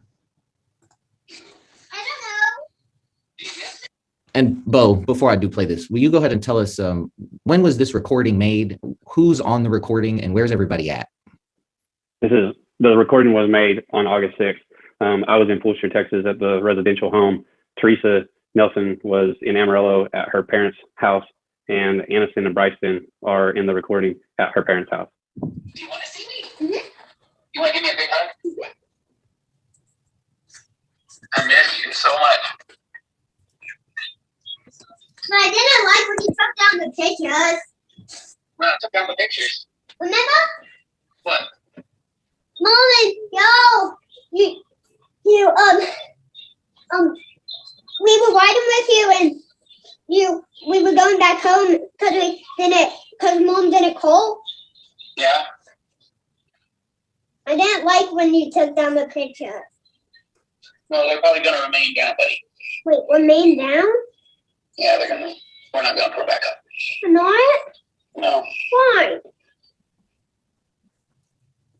Why? Just because. Mr. Adams, this is not the right recording. Excuse me? This is not the right recording. This is Teresa's exhibit recording. I mean, there's. Your Honor, could I have 5 minutes, Your Honor? You can. I'd like to get this, if it's an 18-minute audio played before lunch. So let's just, I'm going to stay here, but we'll go off the record and let you work on that exhibit. Thank you, Your Honor. Going off the record. Your Honor. Yes. I got it. Okay. I'm very sorry. Sorry. No, Back in the Nelson matter, Mr. Adams, you may proceed with publishing your exhibit. okay, let's start over. Mr. Nelson, will you just one more time tell us who should be on this recording and where everybody is at? Myself, Bo Nelson, the one who's recording the message, speaking with Teresa Nelson, mostly, and then Aniston and Nell here to be in the background on this as well. Nelson and Bryson are in Amarillo, Texas, at her parents' house, and I'm in Fulshire, Texas. To meet. I'm not asking you to drive to Weatherford. I'm asking you to meet in Lubbock. I mean, And why? I can't. I've already told you. Why? I just told you my dad has appointments tomorrow. Teresa, you can't keep the kids from me. I'm not keeping the kids from you. I cannot meet you tomorrow. I cannot meet your brother tomorrow Why couldn't you have met me today? because he had appointments today. My mom is back at work though. What time was his appointments Mom got home today? at 9 p.m. tonight. What time was his appointments today? They were just right after lunch. Mom took him and then she went to work and worked until 9 p.m. She just got home. So you could have met me at 8 p.m. tonight, or 9 p.m., which is when I would have gotten off work. I could have done that when my mom got home at 9. Did he need a babysitter with him? Well, he just tried to accidentally shoo a fly off and was in the worst pain ever. He said that was in the worst pain ever. So yeah, he has to get his thing on and off. He has to have help cooking food. He has to have help going to the bathroom, showering. He has a very injured hip at the current moment, so he can't hardly walk either. I mean, your mom has the ability to take time off too. I mean, that's the thing. Not if she has meetings. She has PTO. I mean, It doesn't work that way with a school teacher. If they have scheduled meetings, that's the way it is. she has medical leave. Every company has FMLA. I'm not going to argue with you, Bo. And This is why I said I'm not talking to you via the phone because it's just not right. It's not right at all for you to keep the children from me. I didn't keep the children from you. You ran with them. You wouldn't let me have the children last weekend. You didn't ask for them last weekend. I asked you earlier and you said that you wouldn't have met me down there. After the fact, you're right. And I said that it would have been hard to meet you because my dad had surgery, and I would have think that a person that was kind and understanding would understand that. I thought you called to talk to the kids, by the way. Well, I wanted the kids down here this weekend. I wanted I wanted you to be able to take the kids. Well, I didn't know anything about your brother coming, so I can't help that. Well, you haven't really been real responsive in text messages or anything. Well, I answer the ones that are necessary to answer, like the one I answered this. Like the one about asking if my daughter was okay, and you never responded. I told you what was wrong and that she was still asleep, and you said you would be in meetings all day. And I said, is she okay? You're talking to her. Ask her. Yeah, but I sent that at 11. You're talking to her. Ask her. I sent that at 11 a.m., Teresa, and I never received a response back. It's 9:16 p.m. I can't help it that you didn't call when you got off work. You say you get off work at 4 p.m. What have you been doing the last 5 hours? Well, when I send you a text message, and I send you a text message at 11:01, at 11:01, at 11:03, at 11:03, at 11:06, at 11:14, at 1:34, and I never receive a response from any of those, what am I supposed to do? You said that you were going to be in meetings all day, so I didn't call or text. I sent you a message back. You sent me one at 11 a.m. I sent you one at 11:01 a.m. You never responded. I didn't respond because you said you were going to be in meetings. I called you several times last night wanting to talk to the kids. You never answered. Okay, well, are you here to talk to the kids or me? Because you said that you wanted to talk to the kids. I called you at 5:50 last night. I called you at 8:49 last night, and I called you at 9:55 last night, and not once did you answer. So what makes me think that you're going to answer today at 5:50 when I get off work? Well, you didn't try, so you don't know.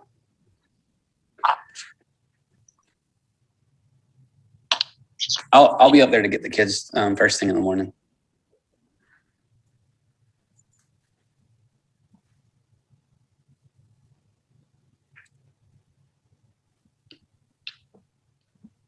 What time's your dad's appointment?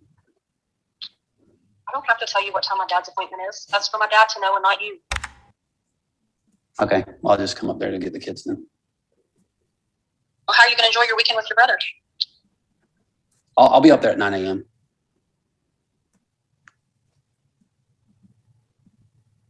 And then you can come back down here on Sunday to come get them if you want them back.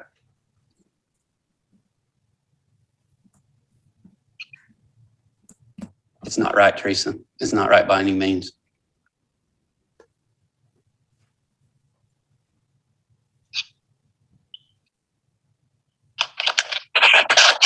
I don't know what's going through your head, but this isn't okay.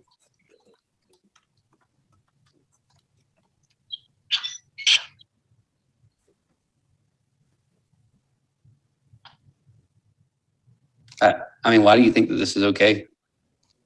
I don't think any of this is okay, Bo. What don't you think is okay? Anything. Like what? Anything that we have done since day one has not been okay.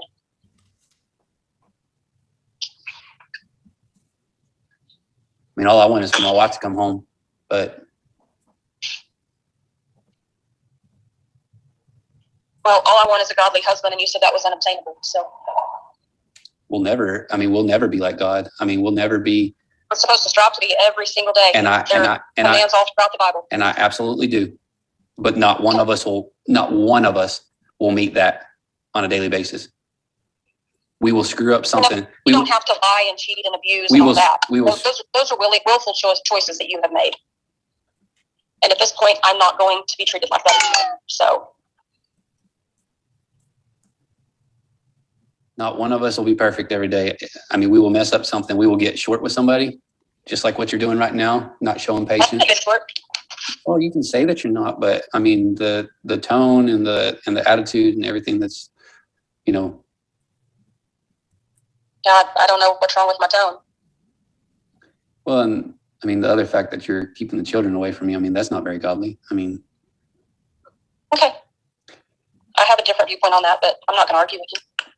So we need to enroll the kids. So I have till Sunday at midnight. You have what? Until Sunday at midnight. I mean, my recommendation would be that Aniston gets enrolled permanently for in-person class. Okay. I mean, I guess I can go ahead and just do it. I mean, I don't have to wait on you. I mean, what'd you do with Slayton? I haven't done anything with Slayton yet. So he's not practicing football. I've been helping my dad, and that's a conversation that Shad and I are going to have. And so Slayton's not practicing football. Whether he is or not is none of your business. But I have not enrolled him in Bushland yet, so he is playing football. I never said one way or another. I just said it's none of your business. He's not your child. He's Shad's. Those are conversations that I'm having with Shad. Okay. Well, I need that car back because, I mean, and then Shad. No, it's community property, so no, you don't get to just automatically have the car back. Shad can buy him his own car. I mean, if that's the case. I mean, if those are decisions, but yeah, I'm paying the bills. And maybe I need to go ahead and just take him off my insurance and drop him from my insurance because that's Shad's responsibility. It's not my responsibility.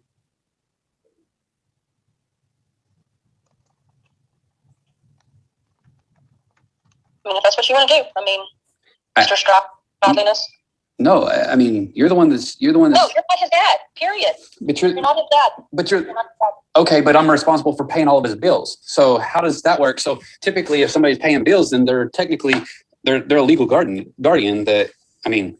No, you're not his father. And that's it. That's it, period. I'm a legal guardian though. You're not a legal guardian. I am technically a legal guardian. In every sense of the legal term, I am a legal guardian to Slayton Jurgensen. Did you call to talk to the kids or did you just call to argue with me? Yes, I would like to talk to the kids. Well, that's why I handed you the phone to them. So why did you not talk to her? I did talk to her, but I wanted you to. No, the first thing you said was I need to talk to your mom. No, I talked to her for a little while, and then I wanted. Talked to her for less than a minute. I wanted to find out if you would bring the kids down, because they deserve to be able to see their uncle. Their uncle doesn't care anything about seeing them. Ooh, he has to see them in. That's completely untrue. Your parents don't even see their son, so let's not make this something it's not. That's completely untrue. What's untrue about it? Did he come once to Bushland the year that we lived there and he lived close? We didn't. I mean, you say that we didn't live there that long. We lived in Bushland for a year. Yeah, we saw your mom like 3 times. We're not talking about my mom. We're talking about Alex. And your mom lived in the same city. We're talking about Alex. We're not talking about my mom. We're talking about Alex. Did Alex come visit you one time in Bushland while he lived in Denver? No, he didn't, but that's neither here nor there. Okay, so that's what you're talking about, though. You're saying that he desires this close relationship with Aniston, but he hasn't seen her. He didn't choose to come one time to see her whenever we lived close to him. Your brother never has came down here. I mean, but yeah, I mean, you always go up there. So, I mean, what's the difference? Yeah, I chose that. I choose to go see my family. You're right. So I'm choosing for you to take the kids down to. And I cannot do it this weekend. Okay, well, I'll have him stop by there in the morning to pick them up then. Okay. Okay. I'll text you and let you know. Well, I mean, I'm not saying that I'm going to let him have them. Why? Do whatever. Why? He's a grown man. Why? Because I've already told you that I cannot do this weekend. No, there's no reason why he cannot pick those kids up. There's every reason why. Why? I don't know anything about Alex. Just because he's your brother doesn't give him a designated right to come pick up the kids. Okay, then I'll come pick up the kids. Well, I mean, like I said, you're entitled to do what you want, but that doesn't mean that I'm going to. You have no right to keep me from the kids. And you didn't have any right to take them last time, so my fear is that you will not return them. And I'm not going to do that to them again with them bawling and everything else and everything that went down that night. So I'm not taking the risk. I'm not. I have the right to the kids, Teresa. Okay. Cool. Well, I'm going to let you tell the kids good night. My phone's about to die. Good night, guys. I love y'all. Are you really gonna come pick us up tomorrow? I want to, baby girl. I want to so bad. This sucks. It's going to be over before you know it. We'll make sure that y'all are happy. They are happy, aren't you? It was a fun day, but I want Daddy. It was a fun day. You're right. We're going to be okay, guys. I love y'all. Love you too. I love you, Bryson. Good night. Sweet dreams, buddy. I miss you. Oh, gosh. Are you okay? What happened? I think you're too tired. I think you're too tired to ride tonight. I'm not. We'll just leg out. I miss y'all. Oh, goodness. I think we're too tired to ride anymore tonight. All right. Love y'all.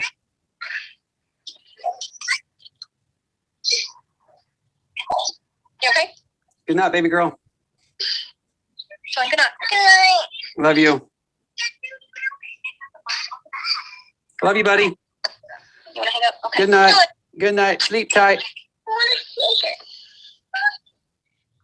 Good night. Sleep tight. Don't let the bed bug bite. Dark. Let me go inside.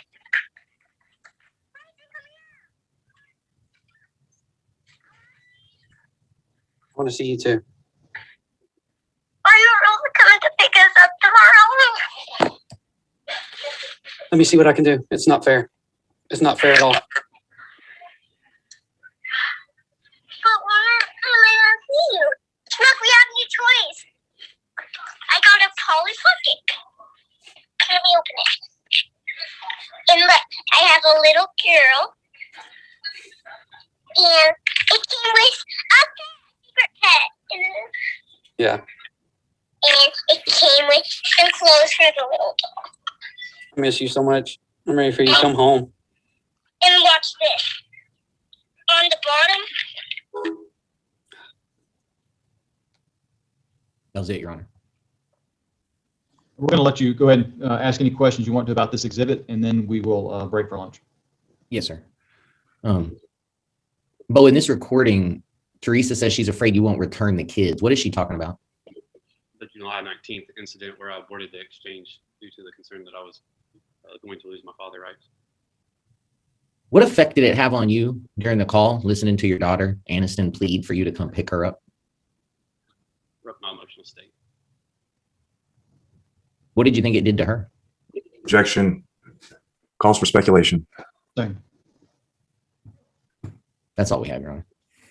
We're going to go ahead and break for lunch. We'll resume at 1:30. We're off the record. The court's back on the record in the Nelson matter. We're going to continue with the direct examination of Mr. Nelson by Mr. Adams. Mr. Adams, you may proceed when you're ready.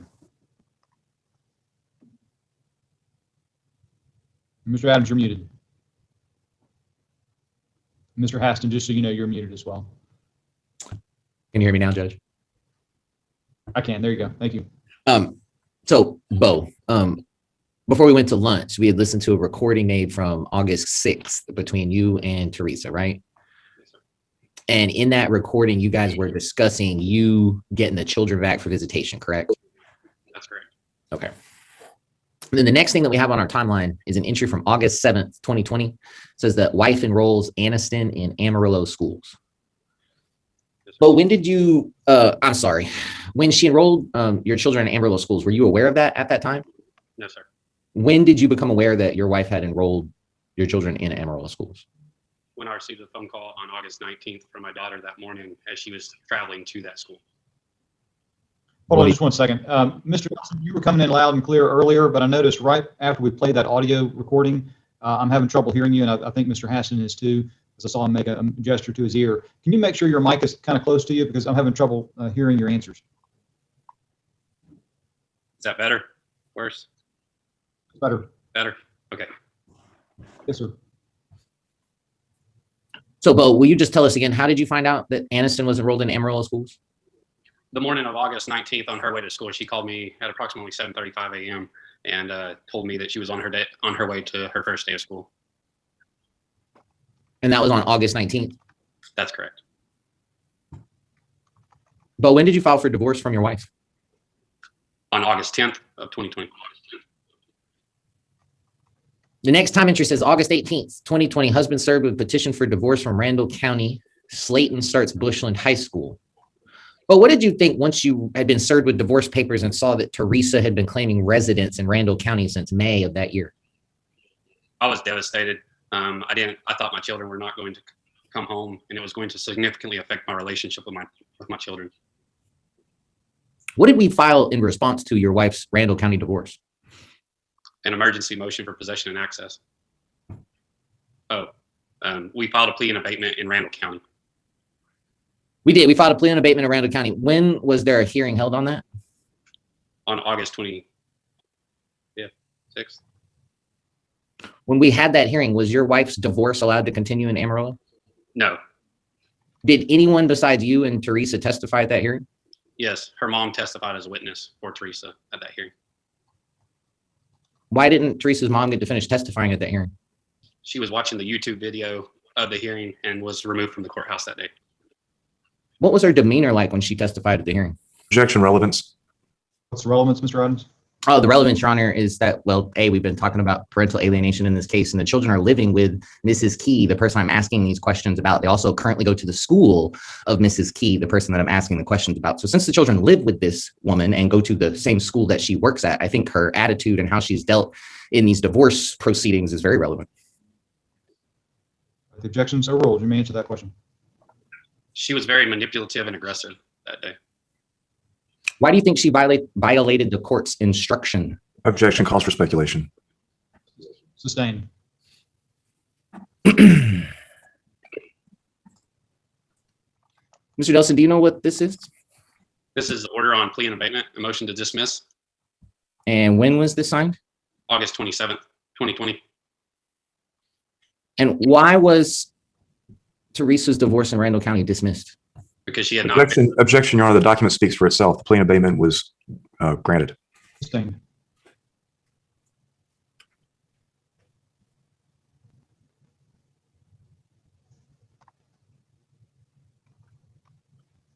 After your wife's Randall County divorce was dismissed, did you contact her about seeing the children or coming back to Fort Bend County? Yes, both of those, as well as opportunity to mediate and come to an agreement on what we could do together. And was she responsive? No, sir. What did you have to do in order to be able to see your kids? Filed an emergency motion for access and possession. Now, looking at your timeline, it says September 23rd, 2020, first setting on emergency hearing for possession and access in Fort Bend County. When we showed up to the court that day, how long had it been since you had possession of your kids? 57 days. Bo, you were in the courtroom that day. Did we have a hearing? No, sir. Why did we not have an emergency hearing so you could see your children? Judge Mullinex that day recommended that we attend mediation prior to having a temporary orders hearing. What did we agree to do that day? An agreed Band-Aid order.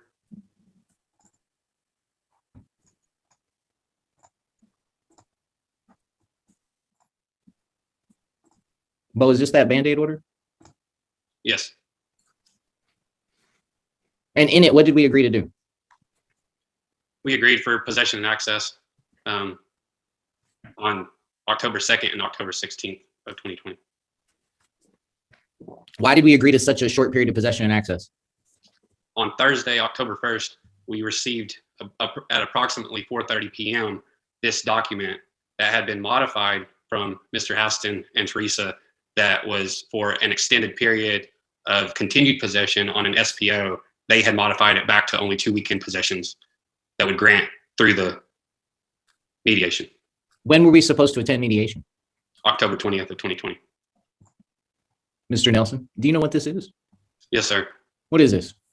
This is Aniston and Bryston after I cooked them breakfast on the first morning, on Saturday morning, after I had not seen them for 67 days. You always make a big breakfast for him like that? Yes, sir. Next on the timeline, it says October 16th, 2020. Husband has possession of children for the weekend per the Rule 11 agreement. Do you have any issues with the kids or with Teresa that weekend related to the exchange? No. Okay. Next on the timeline, October 20th, full day mediation with Judge Lajakos. What, if any, agreements did we reach at mediation with Judge Lajakos? We were close to a settlement agreement, but did not get there. How many hours were we at mediation that day? 8 to 9 hours. Was an impasse declared that day? No. What was the follow-up plan? To meet for a half a day mediation on November 1st, 2020. And what were we hoping that extra time would allow us to do? Review, scrub, and come to a final agreement to where we could settle this case out. When we met for that follow-up mediation, was there a settlement? No, sir. Once mediation ended, do we have any deal or order in place for possession and access to the kids? No, sir. Did you reach out to your wife to see your children? Yes, sir.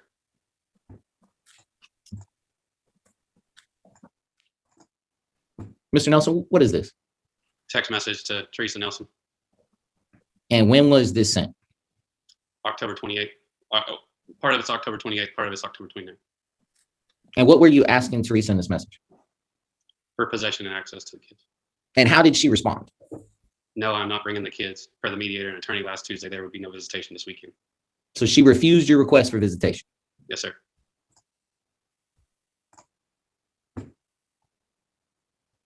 That weekend, October 28th, do you remember what weekend that was? Halloween weekend.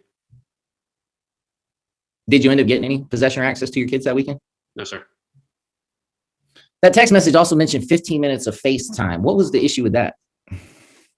On a regular basis throughout this process, I've been shorted my FaceTime communication, electronic communication with my children, or not received any on multiple occasions. Did you speak with Teresa about that? Yes. What was her response? No response. Did you reach out to your wife again after our second day of mediation didn't work? Yes, sir.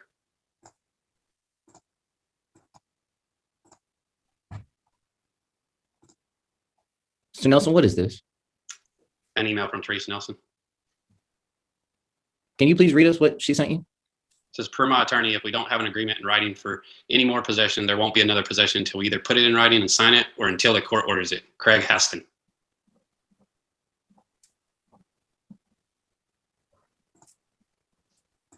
So you reached out to her a second time regarding possession and access, and she denied you, correct? Yes, sir.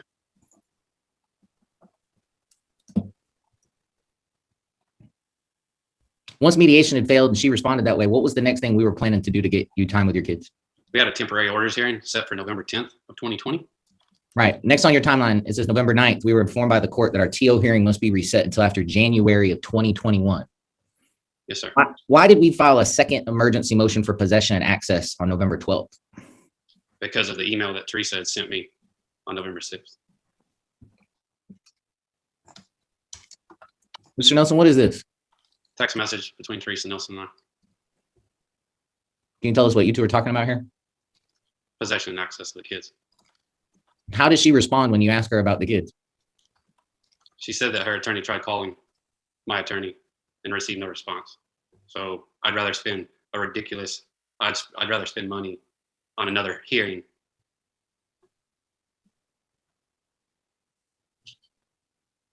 Did you feel like that characterization of the situation was fair? No, sir. Why did you think you weren't being able to see your kids? Because she was trying to manipulate them, brainwash them, and take them away from me. Objection non-responsive and calls for speculation. Sustained.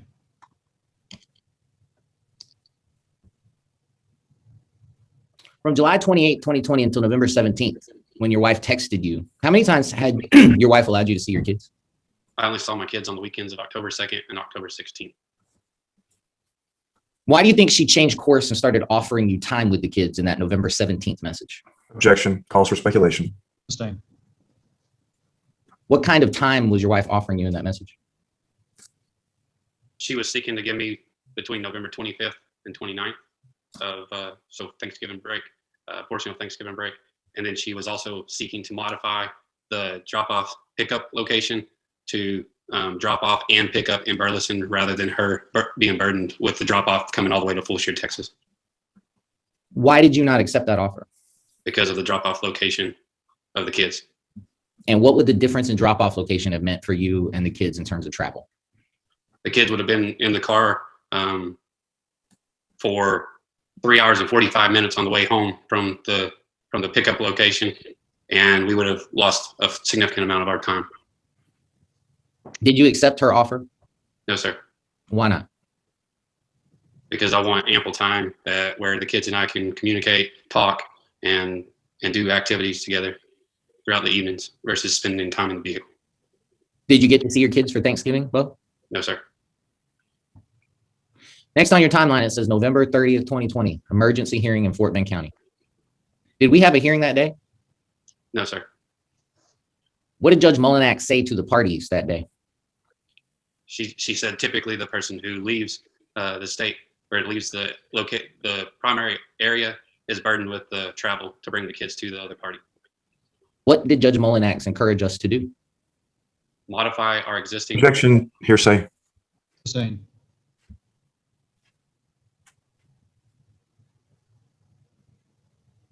What, if any, agreements were made in the hallway of the courthouse that day? Modification to the existing Rule 11 agreement and Band-Aid order.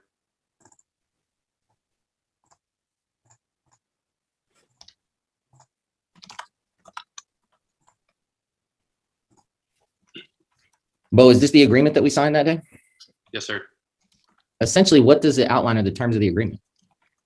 That Teresa will bring the kids to Fulshire, Texas on first, third, and fifth Fridays and drop off at the residence in Fulshire, Texas to Dad, and Dad would return the children to Burleson, Texas for drop off at 4:30 p.m. Whose idea was it to have the specific drop-off times? Judge Molnix. At the end of this agreement, Section 5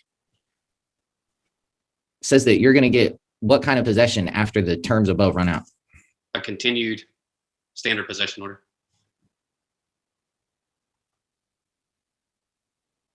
And is this your wife's signature? Yes, sir.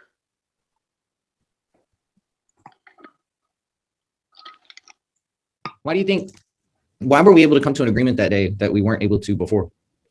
Objection. Calls for speculation. Same. Mr. Nelson, why did you come to an agreement that day, even though we hadn't before? So I'd have possession and access to my children.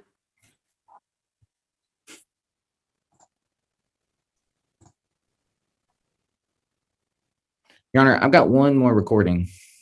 Give me 1 second. Hopefully I'll get the right one queued up. Come on, baby, go. Please. No, I'm not. Mr. Nelson, before we listen to the recording, will you tell us when was this recording made? Sunday, December 6th. And who are we going to hear on the recording? Myself, Bo Nelson, and Anna Sargalato, Sam's Club in Burleson, Texas. What were you guys doing there? Exchanging the kids with Teresa Nelson. Okay. Come on, baby, go. Please. No, I'm not leaving this book. Tell Mom. Tell Teresa. Tell her, please. Dad, please. I understand that you're Tell upset. her. Tell her. I understand that you're upset. No, please. Tell her. No, say it. Say it. My home. I understand that you're home. It's only my home. Don't make me leave.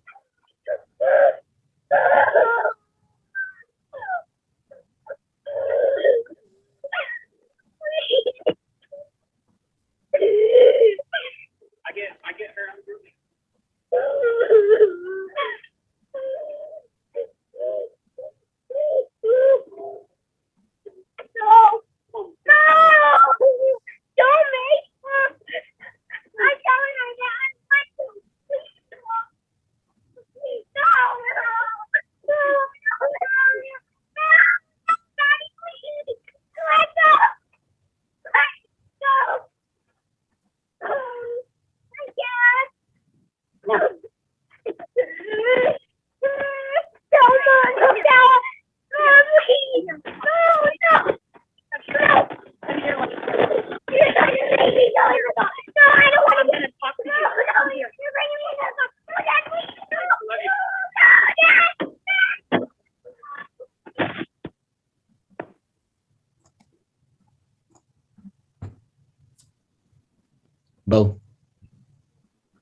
What do you think when you hear stuff like that about the exchanges? Devastating. It's killing an emotional and mental state of a 7-year-old girl. She knows that she's losing her father, somebody who she looks up to, somebody who she cares about, somebody who she has a very good relationship with.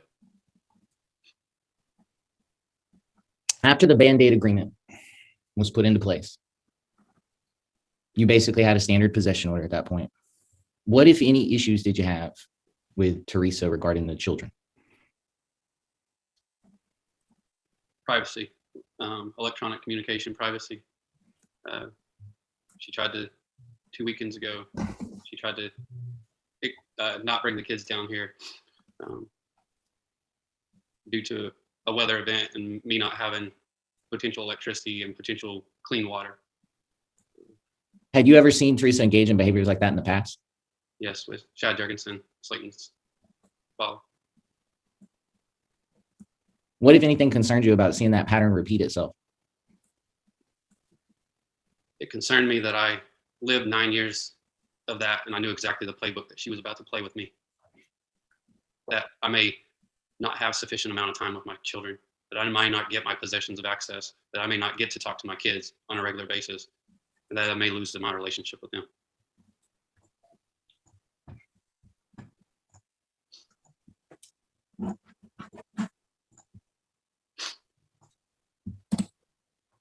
But what are these?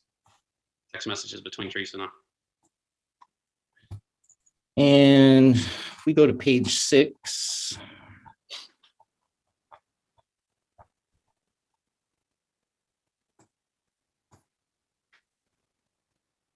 I wonder if you could start reading for us right there, the message in blue that was sent at 11:38 a.m. So Aniston said she doesn't want to bring anything, and Bryson is bringing a couple of things, but not much. Read us the rest of that page, Bo. Teresa responds, she will want a few of her Disney Barbie dolls for her new dollhouse to play with her cousins tomorrow. Bo responds, I asked her, I'm not forcing her to take anything and not forcing her to leave anything. Everything I read says let them make these decisions on their own in their own time. I'm supporting her in her best interest in everything I do. She has feelings, Teresa, and taking things from this home triggers things that you nor I have ever felt and can't empathize with. I'm doing my best to minimize those triggers, and as I stated on December 6th, I feel there are things you and I need to discuss to continue to manage her emotions and feelings. I'm still open and available to discuss that, as I feel it's very important today.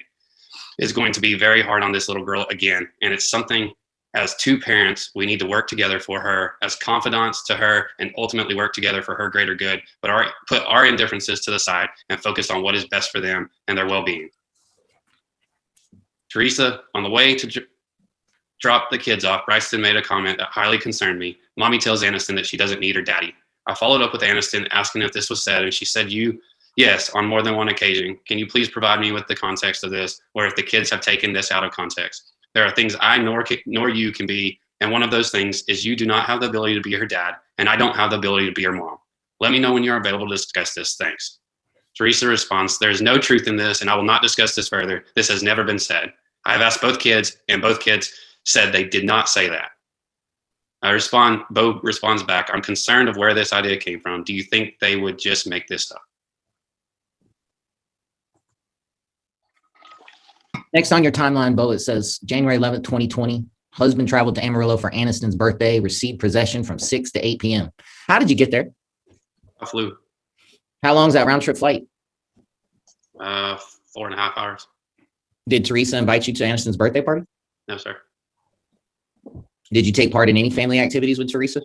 No, sir. Did you end up getting to see Aniston that day? I got to see Aniston and Bryson from the hours of 6 p.m. to 8 p.m. I requested to see the children, to allow the children to spend the night at the hotel with me and take them to school the next day, or take Aniston to school the next day and drop Bryson off, and I was denied. And Aniston also asked if I could come into the house to watch her open at least one present, and Teresa denied me access into the house. Bo, why'd you go all the way to Amarillo for a 2-hour visitation? For Aniston's birthday. Next on your timeline, it says that Teresa texted you on January 28th. What did she text you about?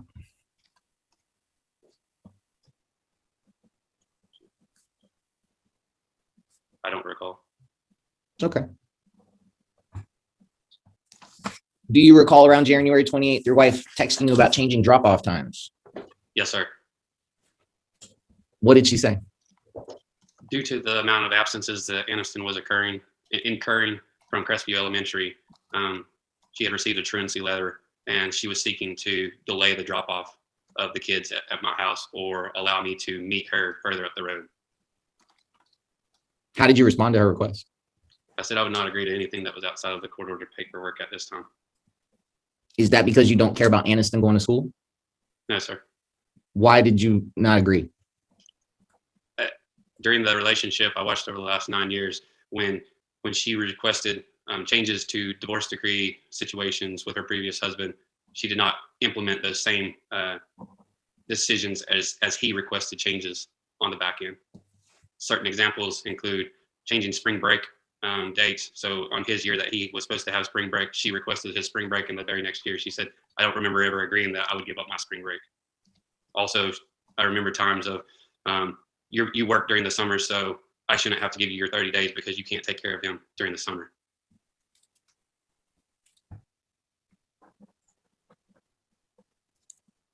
Well, I'd like to go over your requested relief if we could.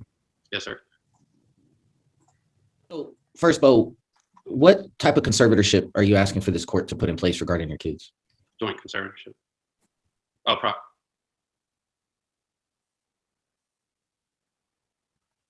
And looking at the rights and the duties, why do you think it's in your children's best interest that you get to establish their primary residence? They would be coming back into an established neighborhood, into a house that's established where they've lived previously, into a school that Aniston has already attended, where they have friends in the neighborhood. Looking down at your relief on number 6 for rights and duties, there are quite a few rights and duties that you think should be jointly exercised with Teresa. Why is that? Because as I stated in my previous text message, I can't be their mom, and they do need their mom to make some of the decisions, assist with nurturing them, providing for them, etc. If you're allowed to designate the children's primary residence without saying the address, where do you intend to establish their residence again? At the existing home in Fulshire, Texas. Bo, if I could, I would like to go back to the beginning real quickly. Back to P1.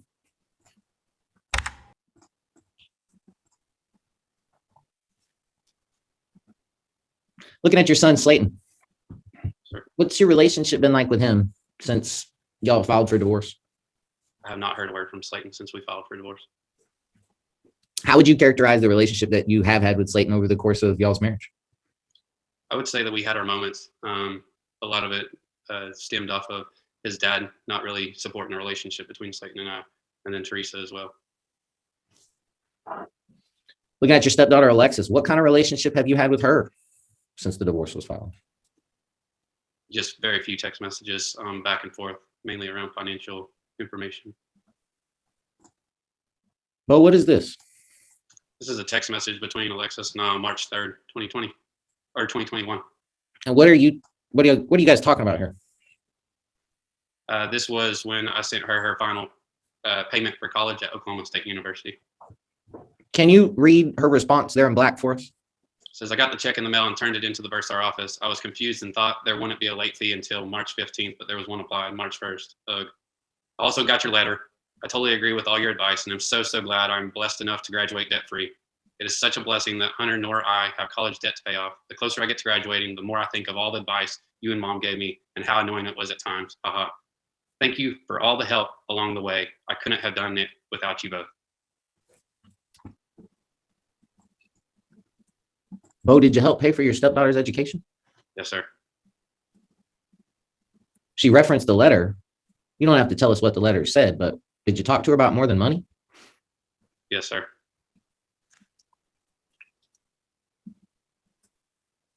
She get married soon? Yes, sir. When is that? I believe that's June 19th, 2021. That Father's Day weekend?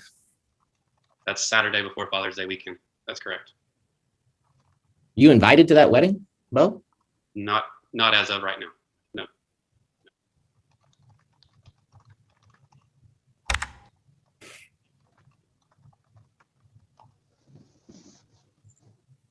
Well, what is this?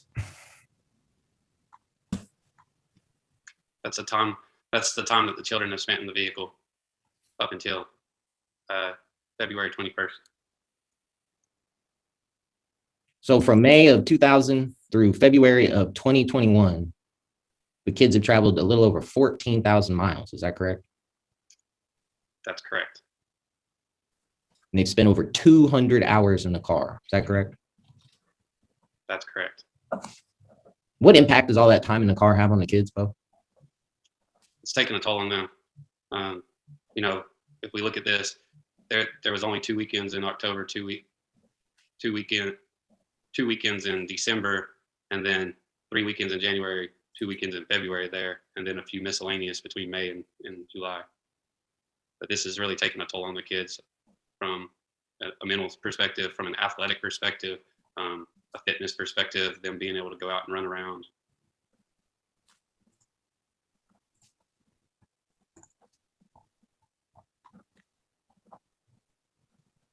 Bo, given that you work full time, how are you planning to handle the kids if you're allowed to establish the primary residence? I'll work with a combination of neighbors and a nanny. I've reached out to several nannies on care.com, talked with a few already, have a few lined up that could support this activity. And if the court were to request you to do it, what would you be willing to do to help Teresa relocate to Fort Bend County? I would give Teresa ample amount of time to get down here, as well as help her any way that I could, whether it be with the kids or assisting with anything else.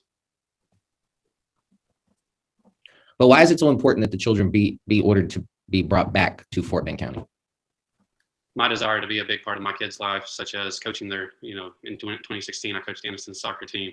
I've been a huge part of, between the daddy-daughter dance, taking them fishing, teaching them different things. We were out changing the oil last weekend and fuel filter, teaching them all about cars. It's a huge part of my life and something that I want to be a part of. And I'm going to miss out on a tremendous amount of extracurricular activities if they're 600 miles away. Pass the witness, Your Honor. Mr. Hassan, your witness. Judge, do you want to take a break before we start, or do you want me to go right into it? If you need one, normally I break around 3 to 3:15, somewhere in that range. But if the parties need a break or if lawyers need a break, we can do like a 5-minute break and then come back and we'll do maybe a 10-minute break around 3 to 3:15. Is that what you'd like to do? No, sir. I'm ready to go. I just wanted to make sure that if you were thinking about having one soon, I just want to bring it up. All right. Thank you, Mr. Hassan. You may proceed. Thank you, Your Honor. Mr. Nelson, are you familiar with the word self-sacrifice? No, sir. You never heard the phrase self-sacrifice? Self-sacrifice, can you provide a definition? Wait, it's a self-explanatory word, sir. Have you ever thought of sacrificing something of yourself for the benefit of someone else? Yes, sir. I have. And let me ask you, have you put in for a transfer with your employer to move back to Amarillo? No, sir. You haven't? No, sir. Do you know if any jobs are available similar to yours in Amarillo? I do know that there are no jobs similar to mine in Amarillo. Yes, Have you checked into that? Yes, sir. I have checked into that. But you haven't applied for a transfer, have you? There's no jobs applicable to apply for. Okay, you haven't talked to your supervisor to see if they could make something work for you to be able to move back there, correct? No, sir. And before you moved down here, you were actually traveling here quite a bit for your own testimony, doing the same job you're doing now? No. Oh, are you doing a different job now then than you were doing for the one that they moved you down here for? Yes, sir. Or what are you doing now that's different than what you were doing before? It's the same title. It's a different position. Explain that to me, please. So I'm on the mega pipeline project that I was a part of has been deferred. It's no longer going to progress forward. So I'm actually working with our corporate business development group, which is our executive leadership group and executive leadership team on a sale of an asset out in our California basin. And how often have you been traveling to California this year? None. None? But your main project is a piece of property in California, is that right? Yes, sir. So you're living in Houston doing a deal for some property in California? Yes, sir. I mean, Fort Bend County, excuse me, Judge. I just think of the whole thing as like a big metroplex. And then, not to cast any aspersions off Fort Bend because I love it. And if you lived in Amarillo, could you do the same job you're doing now? Objection, Your Honor, calls for speculation. If you know? If you lived in Amarillo, could you do the same job you're doing now? Sure. Why is that? Because of the meetings that I attend with our executive leadership team, with our corporate business development, the integrated team is integrated. Everybody who's a part of this team is in Houston, Texas. When I'm leading these meetings, when I'm integrating these groups, the face-to-face meetings are critical. So you're actually physically going to work every day? Have been since May of 2020. And your work day starts at 7 o'clock at work, correct? It's flexible. Well, isn't that according to what your interrogatories say? Your own sworn interrogatories? Sometime around 7 a.m. Yes, sir. And you get off of work at 4:30 or 5 every day, true? It's flexible, but yes, somewhere around there. Well, that was what you said in your interrogatories. Yes. And so then you have to drive home, right? Yes, sir. And where's your office? Beltway 8 in Westheimer. So you've got to drive from Beltway 8 in Westheimer all the way out to Fort Bend. How long does that take you? 28 minutes. Okay, so you get home about 5:30, 6 o'clock? Somewhere 5 o'clock to 5 o'clock to 5:30. And you're only measuring this though by COVID traffic, right? We haven't seen what it's going to be like when COVID lockdown is over, have we? That was the same amount of time during January. Most likely would put you in later, wouldn't it? January was approximately about the same.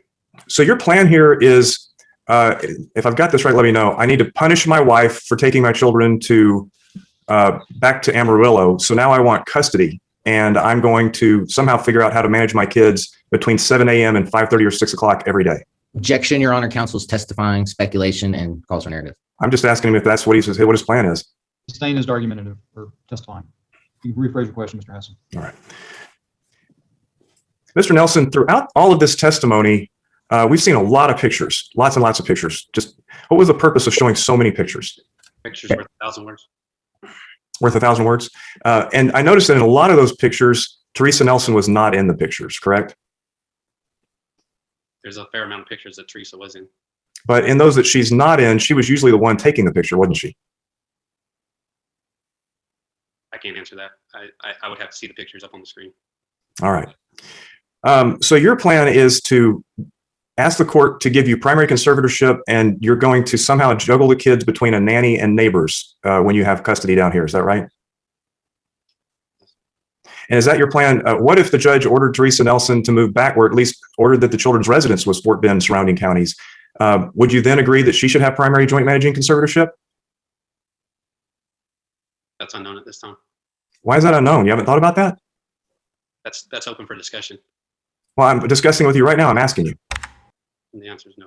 No. So even if she were living nearby, you wouldn't want her to have primary conservatorship of your 2 young children? Objection, Your Honor. Calls for speculation, and client hasn't been advised by counsel yet as to what he should do. Overruled. You may answer that. You can go ahead and answer, Mr. Nelson. Repeat the question, please. I said, so even if Teresa was living here nearby, you think you should have primary conservatorship of these kids? There's one scenario that I would agree with that on, and that's if she moves back and has the kids back in Huggins Elementary. Otherwise, Okay. So there is a situation in which you would do that. If we can agree on joint rights, not exclusive rights, joint rights, and she brings the kids back to Huggins Elementary, we work out that. Absolutely. And I heard you talk a lot about all the things that you've done with the kids. I think you said you hunt with them, you fish with them, you play with them, you coach for them, teach them how to teach a 7 and 5-year-old how to change oil in a car. But I didn't hear you say anything about the things you've done that a primary caregiver would do. Can you tell me why you haven't talked about anything that a primary caregiver would do? Objection, Your Honor. Is not asking a question. I don't know what a primary caregiver would do. Overruled. You may answer that, sir. If you know. Can you please explain what a primary caregiver does? So you're coming here asking this judge for custody of your children, and you don't know that the main issue that the judge is considering here is who's been the traditional primary caregiver of these children? You've never heard that phrase in all the months of this litigation? I've attended their doctor's appointments. Sir, you've made how many of those appointments that you attended? I made the critical ones. You never made any of the doctor's appointments, sir, did you? Objection, Your Honor. Argumentative by counsel. Overruled. You may answer that. You never made a single dentist doctor appointment, did you, sir? I was at Bryson's doctor's appointment prior to him being issued in for surgery when he swallowed a bobby pin after Aniston put it down his throat when Teresa had. Objection non-responsive, Judge. I asked anytime he had made a doctor's appointment. I was at Bryson's doctor's appointment prior to us being issued to Oklahoma City Children's Medical Center. So you went with your wife. Is that what you're saying? I did go with my wife. You're correct. Right. I'm talking about regular, ongoing doctor appointments, sir. I had a stay-at-home wife who was taking care Objection non-responsive. Same. You can answer my question. I had a stay-at-home wife. Objection, non-responsive. Same. Sir, just Mr. Adams is going to get a chance to ask you questions again, and if he thinks you need to explain an answer, he's going to make it. He's going to make notes, and he's going to let you explain your answers. Right now, I need you to listen just carefully to Mr. Haskins' questions and only answer the question that's asked. I think the question on the floor is, have you made the doctor's appointments, like made the appointment to go to, for the children to go to the doctor? Yes, Which ones were those? Bryson's doctor's appointment regarding the body pin. Okay, so one doctor's appointment for both of your children. One critical doctor's appointment. And how many times have you taken your children to school? I was there for every first day of school. Okay, so twice a year or once every year? Yes, I worked. Objection, non-responsive after yes. Sustained. I was trying to find this document that you made about all the traveling in the car. Do you remember which one that was? P35. Thank you. Having a hard time pulling it up here. So may I share the screen, Your Honor? May. See if I can figure out which one it is. Is that large enough to see? Yes. Let me see if I can get that a little smaller. There we go. So in this chart, I just want to make sure that from May until the July period, this was before anybody had really started fighting over the kids, right? Y'all had been working periods of possession out, correct? Yes. So all of these periods of back and forth, all of this time and the distance traveled was something that you and your wife had agreed on, right? I mean, this was just an agreement that y'all had come to. No. No, you're saying that y'all hadn't agreed on this during that period of time? Y'all wouldn't have worked all this out without lawyers? No. Okay, so how did these periods of possession happen without legal proceedings?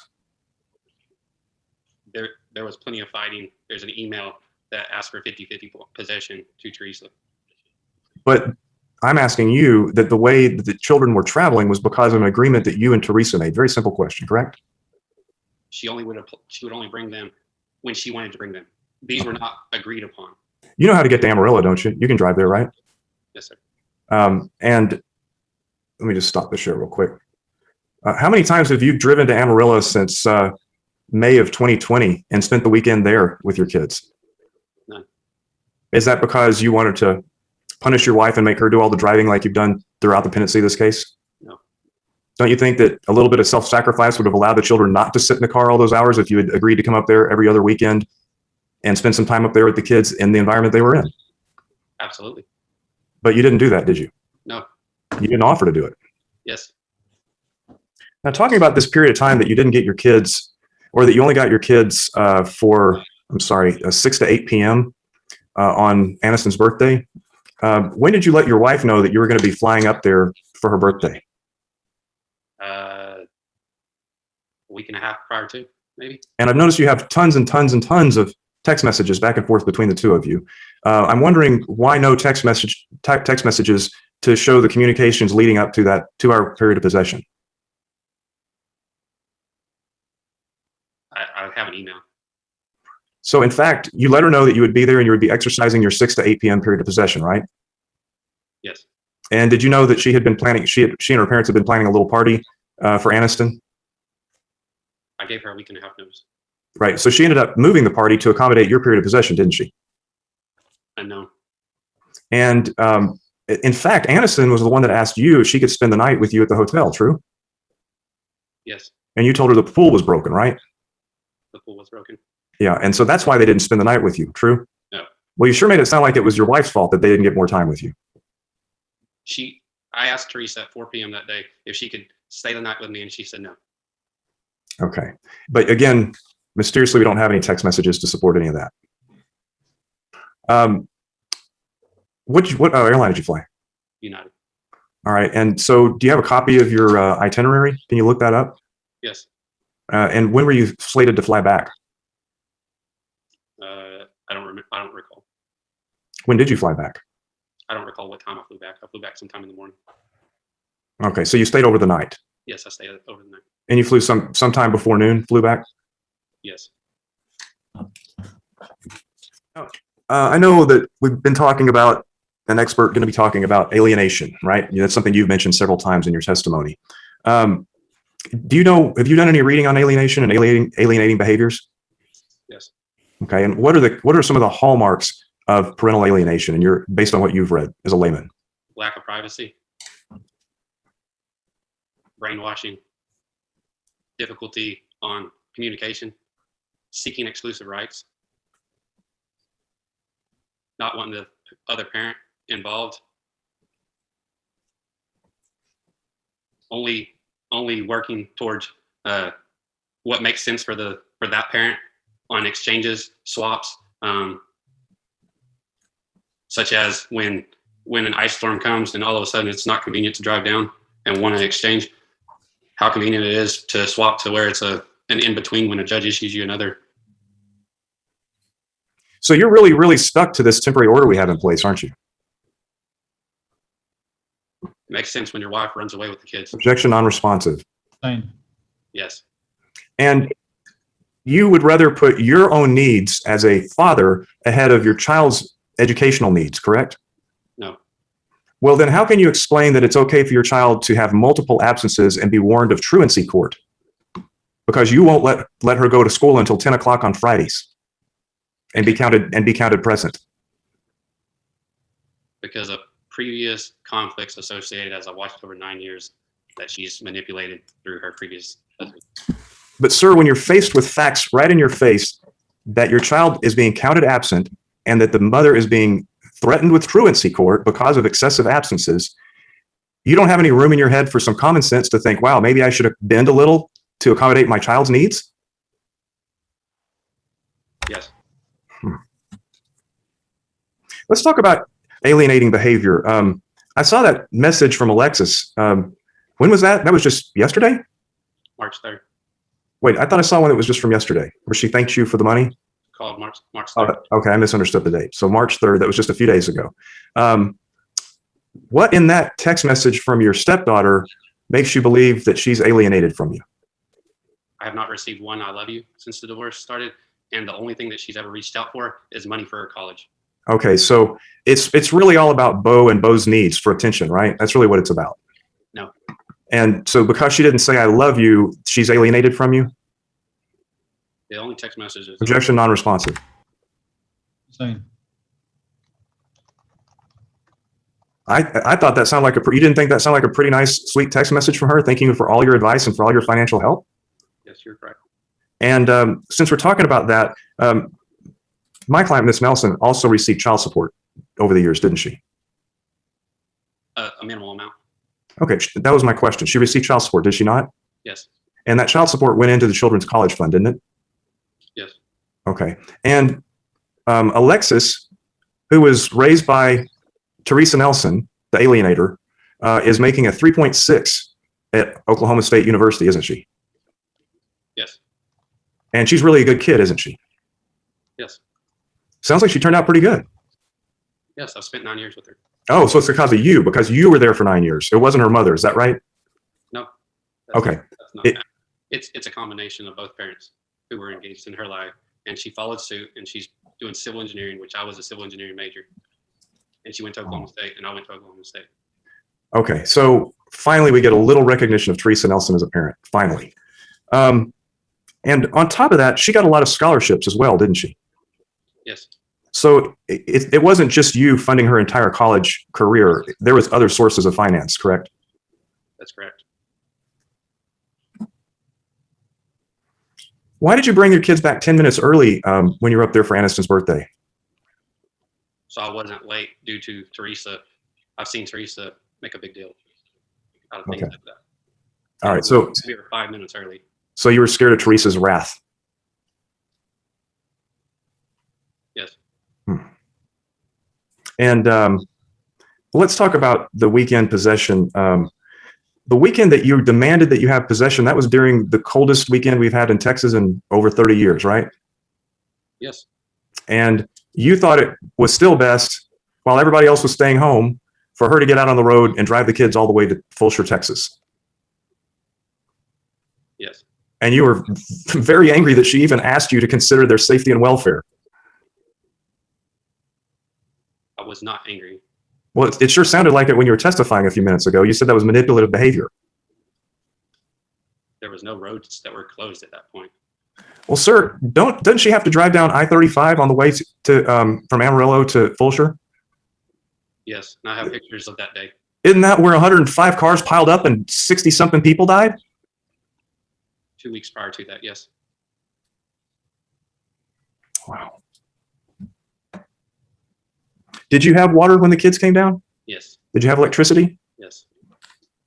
And ultimately, Teresa brought the kids after asking you to consider switching weekends or doing it another weekend, right? Yes.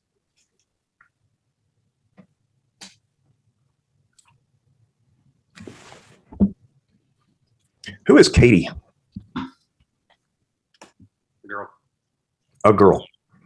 Can you elaborate on that a little bit for us? Yes, someone that I've been dating for 6 months. Okay, and you actually started dating. You started dating again only a month after that plea and abatement hearing, right? Yes. Objection, Your Honor, relevance. Yeah, already answered, Judge. I heard the answer. Objections overruled. So after all those months of begging your wife and wanting to repair your marriage, less than 30 days later, you're already back out on the market. And how long have you been with Katie? I can't hear you. Something's wrong with your audio. 6 months. 6 months. And does Katie sleep with you at your house? Objection, Your Honor, relevance. He wants custody, Judge. Well, it's not, you're not asking about when the kids are present, so objection sustained. Oh, well, I will ask that question. Does Katie stay over while you've got your kids? No. But Katie's around a lot while you have your kids, isn't she? What's your definition of a lot? Well, you go and you take your kids with her out quite a bit, right? Katie has been around on 6 occasions. 6 occasions. Very exact. What 6 occasions were they? Could you list those for us? January 1st, we went to the zoo. December 23rd, she came over and we played Twister. October 2nd, she was came over and we hung out at the pool. December was right before New Year's. We went up and gave her and her kids some cinnamon rolls, and then hung out that day. Went to the park, and then she went with me and the kids to the rock climbing wall. So actually 5 occasions. Wait, she has kids also? She has an 8 and a 3-year-old. How many times have her kids been present during these 6 specific occasions? Twice. So within the first 6 months of meeting somebody, you've already brought them strongly into your children's lives, correct? What's your definition of strongly? Well, it seems like at least once a month when you have the kids, she's around the kids. Is that true? If your definition is once a month, yes, she's. Well, and you only have the kids 2 times a month, right? Yes. So half the time, Katie and her kids are with you and your kids. Not by the hour, not half the time in hours. And you don't think there's anything wrong with that, sir, while you're still married and while you're going through a custody case and while you're saying that your kids are having a hard time dealing with all this? She's a very powerful influence on the kids, a very positive influence on the kids. And Aniston and Bryceton are very much, it's almost like a psychological issue. Objection, non-responsive. Fine. You can't see how this is not a good thing for the children, can you? No, she's a positive influence. All right. And since it makes you happy, it's fine, right? No. I would do nothing to hurt my children, psychologically or mentally or anything. At least not intentionally, right? Katie and I don't touch, and we're Objection, non-responsive. Let's talk about the audio recording of Aniston crying. So is the purpose of that audio recording to show what is the purpose? Why did you want the court to hear that audio? It's to show Aniston's emotional state and the fact that I've reached out to Teresa to that I'm concerned with her emotional state, and Teresa has blown me off and said, "My mom and I have this handled. Get out of the way." And I've reached out to her school counselor. Her school counselor has been manipulated by her mom, and we need to get Aniston into counseling. Teresa and I need to get Aniston into counseling together and allow her to talk to somebody. So Teresa, I guess in your mind, Teresa is the root of all problems. She manipulates everybody. She manipulates your kids. She alienates your kids. I believe Teresa loves the kids. Do I think that she wants a one-story narrative? Absolutely. Let me ask you, let's see, how long have you been driving with your children at the point that you exchanged them and she was crying? 3.5 hours. All right. And was she crying all the way up there? The minute that Aniston gets into the truck, she sits and looks out the window and goes into depression mode and says, my time with dad is done. Okay. Objection non-responsive. That was my question. Was she crying like that all the way up there? Thank you, Judge. Sorry. Was she crying like that all the way up there? Yes. I thought you said she just went into silent mode and looked out the window. She has crocodile tears. Was she crying in a hysterical manner? No. And are you familiar with, I mean, have you done any reading on parenting and children of separated parents and how they act on exchanges? Yes. Are you aware that one possible explanation of that behavior is just separation anxiety, which happens to lots of children? Objection, Your Honor. Counsel's testifying to facts, not in evidence. Sustained. Do you believe that it could be just separation anxiety? No, it's more than separation. Okay. And so during the time that you're up, do you talk to the children about their mother? No. Yes, I talk to them about their mother and tell them all positive things. Okay. So but everything I read in your interrogatories was nothing but negative things about Teresa, and everything you've pretty much said today about her is negative things, but you tell the children positive things. Is that what your testimony is? Yes. Okay. You don't tell them that their home is in Fulshire? Is that what you tell them that? No. Do you tell them that their home is not in Amarillo? No. Do you tell them that mommy's trying to take you away from daddy? Objection, Your Honor. Counsel's testifying in facts, not in evidence. It's cross-exam. Thank you, Judge. Do you tell them that, I'm sorry, I didn't get the last one. Do you tell them that mommy's trying to take you away from daddy? No. If the children told somebody something different, who would be telling the truth? You or the kids? Objection, Your Honor. Calls for speculation. Overruled. You may answer that.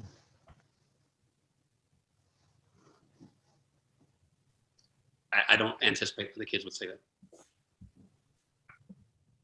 Was there just a problem yesterday with possession and access and return? I can't hear you. No. Didn't you text Teresa and ask her if, didn't you tell her that meeting in Burleson was damaging the children? No, I did not text her. You didn't ask her to meet you closer to Houston for the pickup yesterday?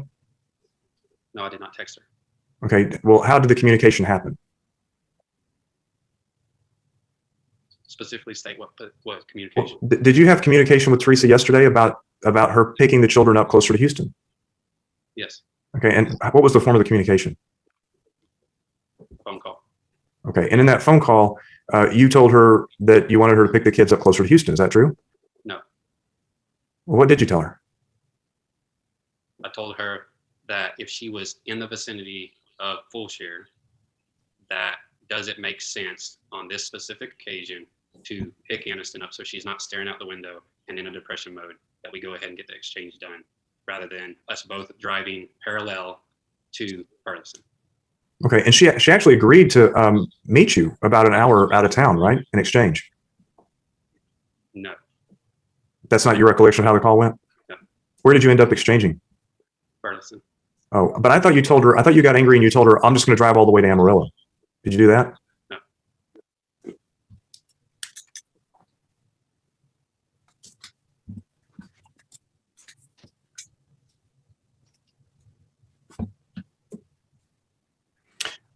I noticed in your interrogatories, you said you have 6 to 8 drinks. How often do you have 6 to 8 drinks? That's on a weekly basis. Every day of every week? How often? 6 to 8 drinks per week. Oh, per week. Per week. And have you driven after having been sorry, have you ever driven children in the car after you've had several drinks? Name several drinks. More than 3? No. And Teresa doesn't drink at all, does she? Yes, she does drink. Oh, she does. How often? Not very frequently. So let's talk about I think it was P23, is that right, David, the other audio that you had? Yes, sir.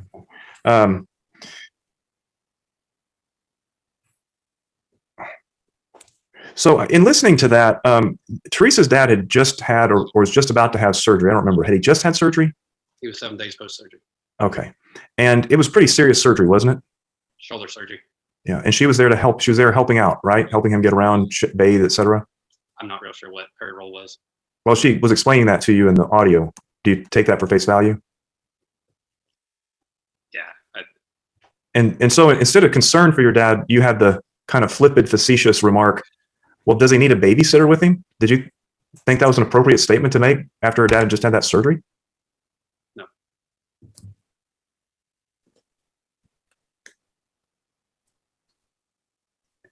And then in that audio, you also started giving a litany of every single text message that you had sent her because she didn't respond to you when you wanted her to.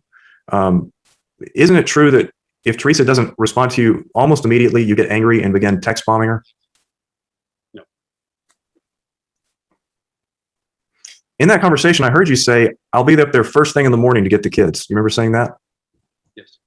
And Teresa said, okay, right? That's not the way that I heard it. Well, she did say it. So, and then you told your daughter that you were going to be up there. Aniston believed you were coming up. True? Yes. Objection, Your Honor, calls for speculation. She said it in the audio. I heard her in the audio, but so her thoughts is objection sustained. You heard Aniston asking if you were coming up in the morning, right? Yes. But you didn't show up, did you? No. Then something else I wanted to ask about.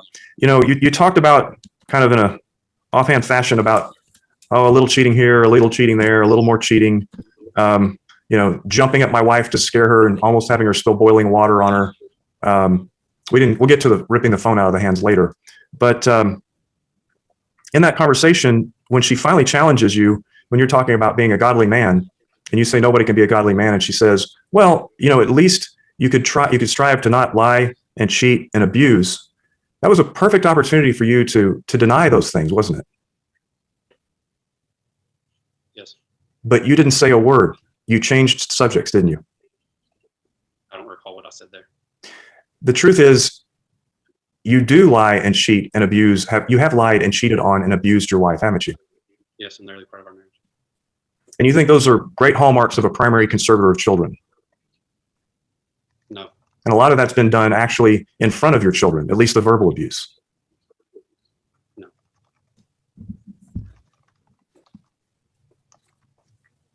You were talking a lot about your wife trying to keep your kids from you, but I mean, the truth was you both filed your petitions for divorce within just a couple of days of each other, right? Yes. And this wasn't very long after you had your dispute, and instead of exchanging the children with her by agreement, you turned around and drove all the way back home to Houston with the kids. Yes. And she expressed to you the fear that you would not return the children to her, didn't she? Yes. And then she ended up staying, I think you said, until July 28th, from the 19th to the 28th. Is that right? That's correct. And during that period of time, y'all discussed a lot. I guess you discussed a lot of things about your relationship and your children. And I guess what's a lot. Well, let me just put it this way. So she was there till the 28th, and just literally like a week later, you both filed for divorce, right? Yes. P19. Trying to remember what P19 was. Give me a second here. Sorry, it's a pretty long text message, so just if you don't mind, if I can have a minute. You may. Thank you, Judge. Judge, I forgot how you said to do this. Do we just share it, or do we just say we're going to share it, or ask permission? You don't need permission to share a screen. Just if you're sharing a medical record or a financial record, just let me know beforehand. Say, Judge, I'm about to share a bank account, and then I'll stop the live stream. Okay, thank you. Just going to make this a little bigger. Okay, I'm going to show you P19. This is that long text message between you and Teresa. Looks like July 18th, where you basically give her three options: move back in and try to work through things, live separately in Fulshire KD area, or give it the first 6 weeks as remote to manage your dad, and then come back to the area and do one or the other. So really it was two options, but one of the options was to give it a little more time before she came back, right? Yes. And had she done that, you wouldn't have gone after her for custody of the kids, right? I don't know what I would have done.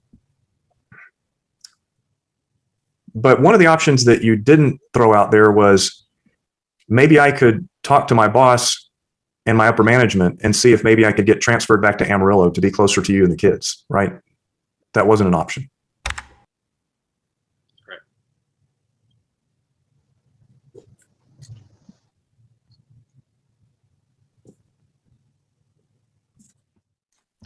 Do you know what health issues your two children have? Yes. What are they? Asthma, eczema. Okay, who has asthma and who has eczema? Aniston has asthma. Do they have, I'm sorry, I can't hear you. I said Aniston has asthma, Bryson has eczema. Okay, and do they have to take, does Bryson have to take prescriptive medication? Yes. And I suppose Teresa is the one that fills those prescriptions? Typically. Pardon me? Yes. Okay, and Teresa's also the one that took him to the doctor when he was diagnosed with eczema, correct? Yes. And Aniston's had asthma for quite a number of years, hasn't she? Yes. Isn't it true that you frequently forget to give her asthma treatment? No. And how long is when was she first diagnosed with asthma? Back in 2016, 2017. Do you give her inhaler, or sorry, does she have an inhaler? Yes. That requires a prescription as well, right? That's something else that Teresa gets the prescription filled on, right? Have you ever asked to see if maybe you could get a second inhaler so you could keep one at your house and she could have one at her house? No. Have you called her doctor to ask if maybe you could do that? No. And Teresa was the one that took her to the doctor when she was first diagnosed with asthma, correct? Yes.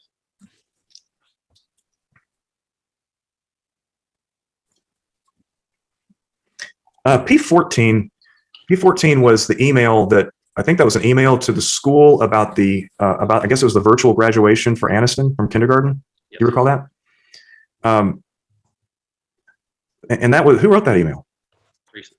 And the purpose of the email was to change the thing around some so that you could be available and be there for the graduation? Yes. And that was done by Teresa, the alienator? Yes. Huh. So if somebody, what? Oh, forget it, I'm not gonna ask. Something I wanted to ask, I just want to make sure I got the timeline right. Aniston was the only child in school of your two biological children, was the only child in school in Fort Bend County, correct? Yes. And when did she start school in 2020? In January. Around the 5th or 6th?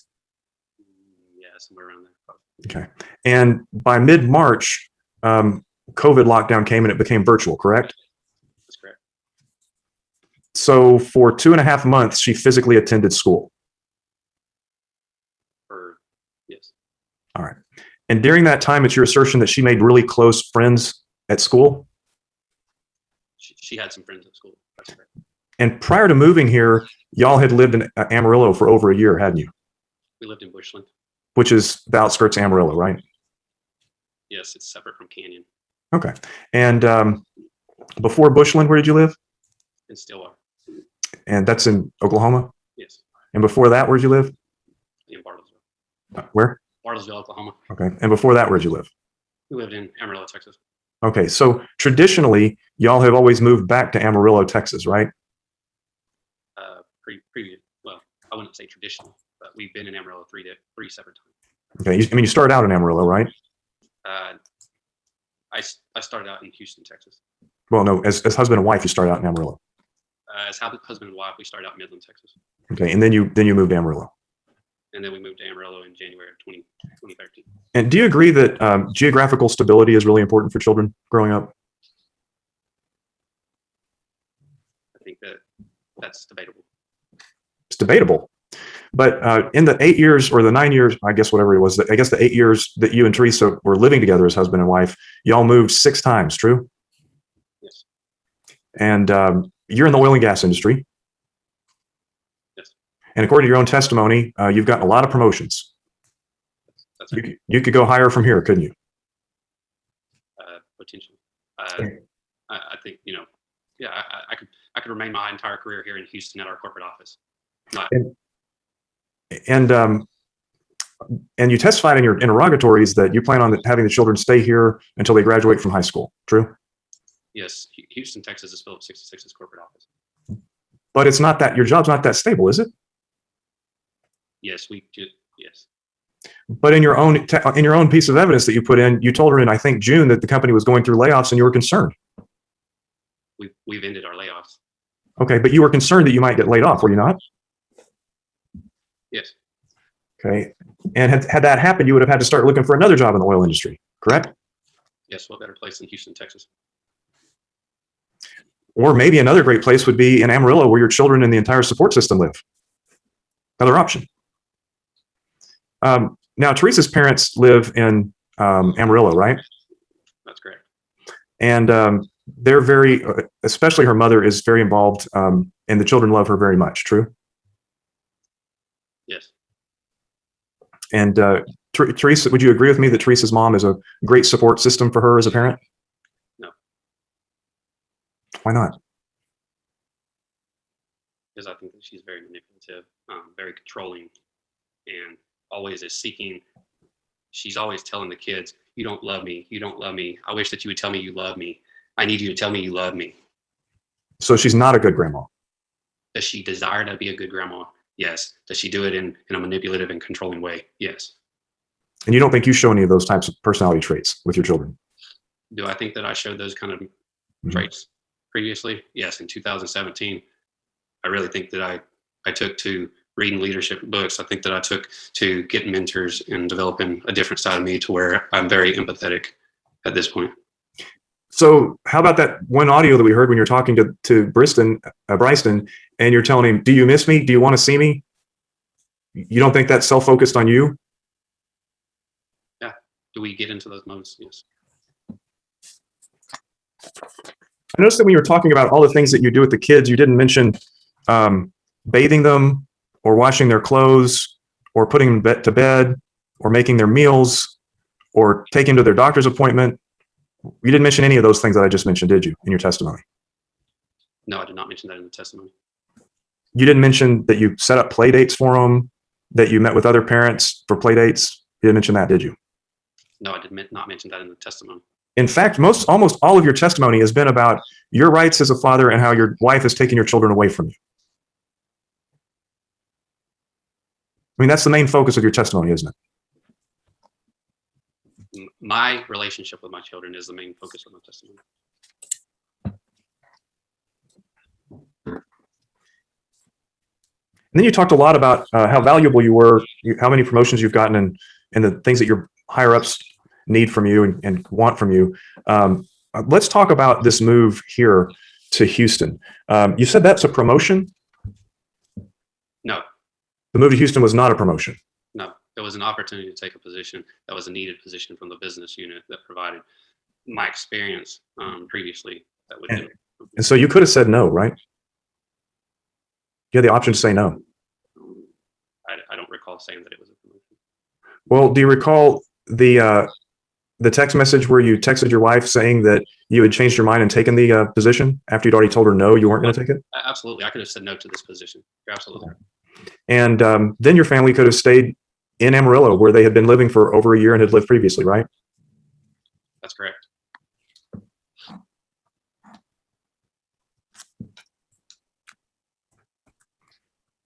And you showed I think, a note that Teresa had written you saying that, you're going to, as the leader of the family, you need to make this decision, and she supports you. Remember that? She wrote a note that said that as a leader of the family, that she had prayed to God, and she thought that I was the one that was ultimately best to make that decision. And she gave you that. She gave that to you the evening before you took the job promotion the next day, right? I don't recall when I actually accepted the position. But the next morning, after she had written you that note, she actually told you she had changed her mind, and she begged you not to accept the promotion, didn't she? I don't recall that conversation. Now, I mean, do you agree with me that the character of a person is something that's really important in deciding which parent should be the primary residence or the primary caregiver of a child? Absolutely. And do you think that getting written up for making racial slurs at work is a sign of good character on your part? No. What was the racial slur that you used and got written up for? Objection, Your Honor. Relevance. What's the relevance, Mr. Hassan? The relevance is the character of the person, Judge, and that he keeps talking about what a great employee he is. But I'm trying to make a point that not all of his promotions were actually promotions. He already admitted to the fact that he made the slur and he was written up, Your Honor. What exactly he said is not relevant. Objection sustained. And then you also mentioned an intern situation, and you said the intern took it the wrong way, so you were written up. Is that right? Yes. So it was the intern's fault that you got written up, not something that you did. I've taken accountability for that. Well, isn't it true that anything, anytime goes bad, it's because of somebody else, right? It's not Bo Nelson's fault. No, that's incorrect. Well, I've noticed throughout all of your testimony, you don't ever say we got into an argument or we had a fight. It's always she decided at that point to begin an argument with me, or so and so decided to come at me with this issue. Why do you put it in those terms?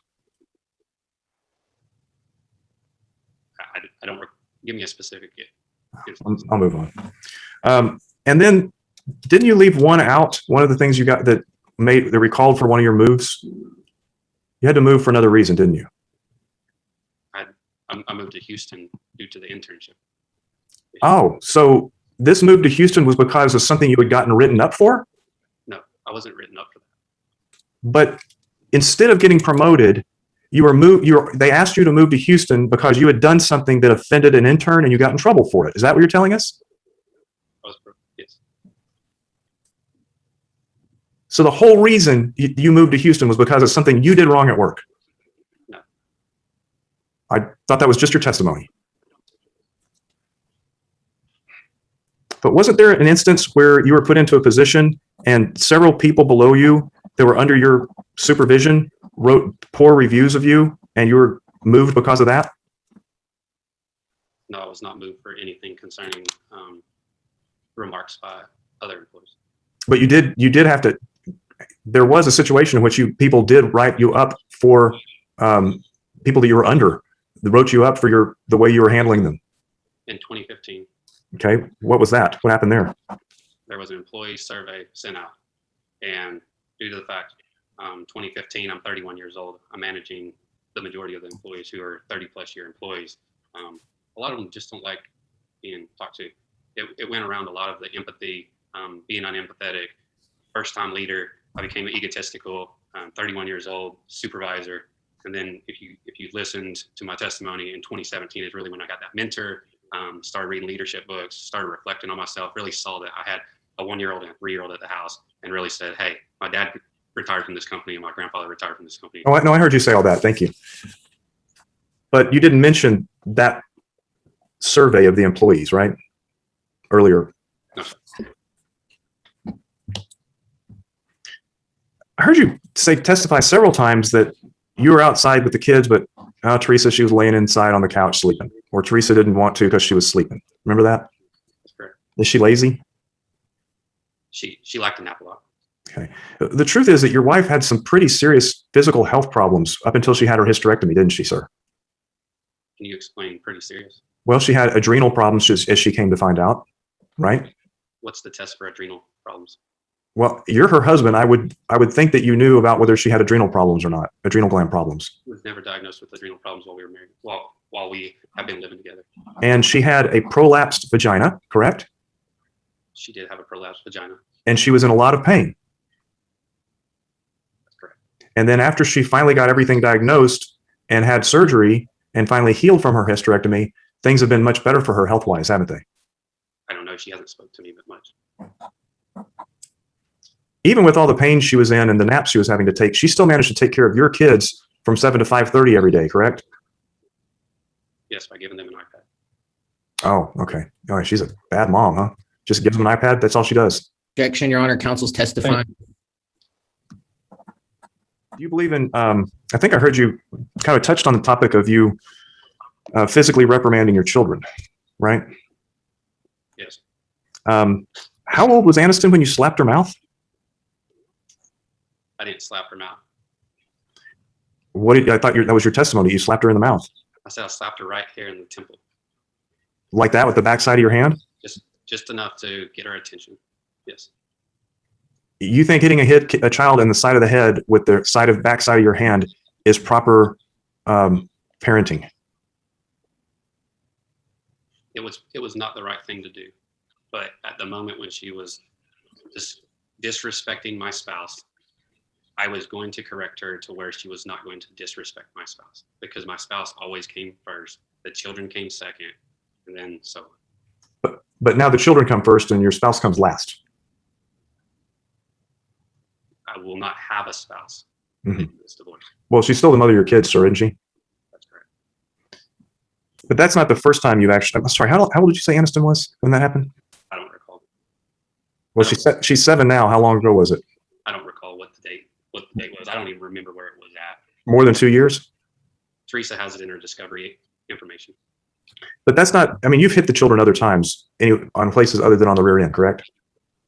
No, I've only spanked them. I mean, you've clapped them in the face, sir, haven't you? You've clapped Objection, Your Honor, asked and answered. Overruled. Haven't you clapped them in the face or the back of the head?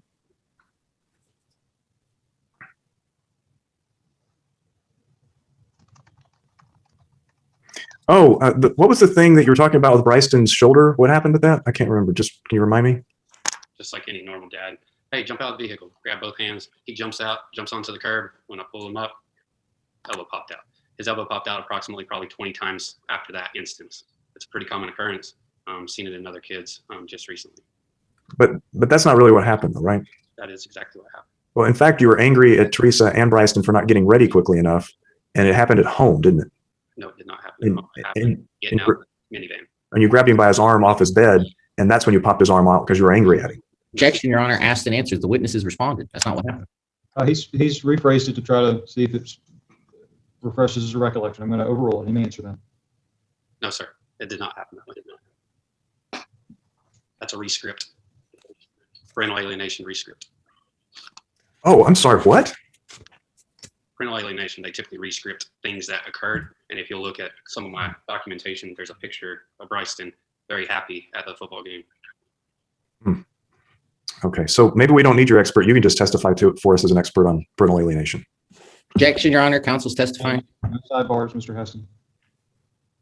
When you were talking about the things that you did to Teresa physically and verbally, you testified that you would jump out at her to scare her. Is that true? I'm sorry, I couldn't hear your answer. That's correct.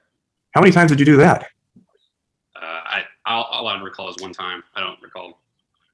Oh, and that one time happened to be the time she's holding a boiling pan of water in her hands and almost spilled it on herself? That's correct. So as this great husband that you've portrayed yourself to be, do you think that that's appropriate behavior to aggressively lunge at your wife to scare her? No. You agree that you understand that's a form of assault?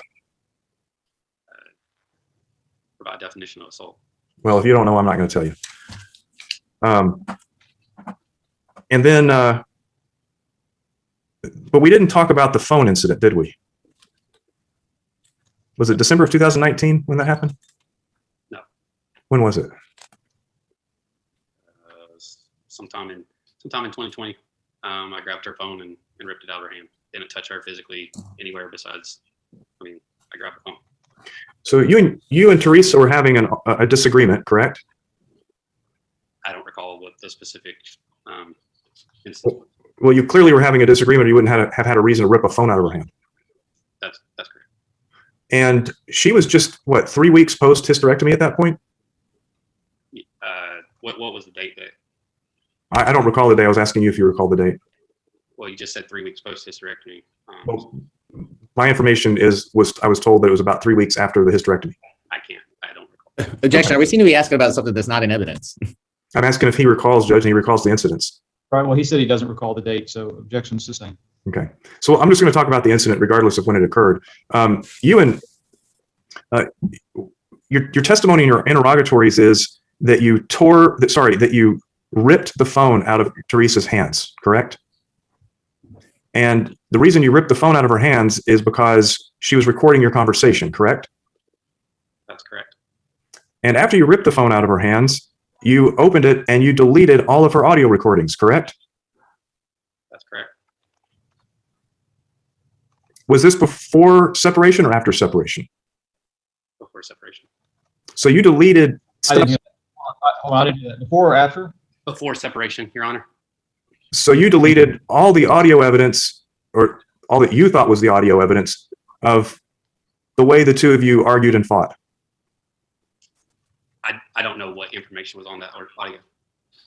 And your response in your interrogatories was that you did it as a good Christian to teach your wife under Corinthians that you shouldn't record a person's bad deeds. Correct? I stated that. Is that correct? Is that correct? Yes. What does Corinthians say regarding ripping a phone out of somebody's hands? Objection, Your Honor. Relevance. Overruled.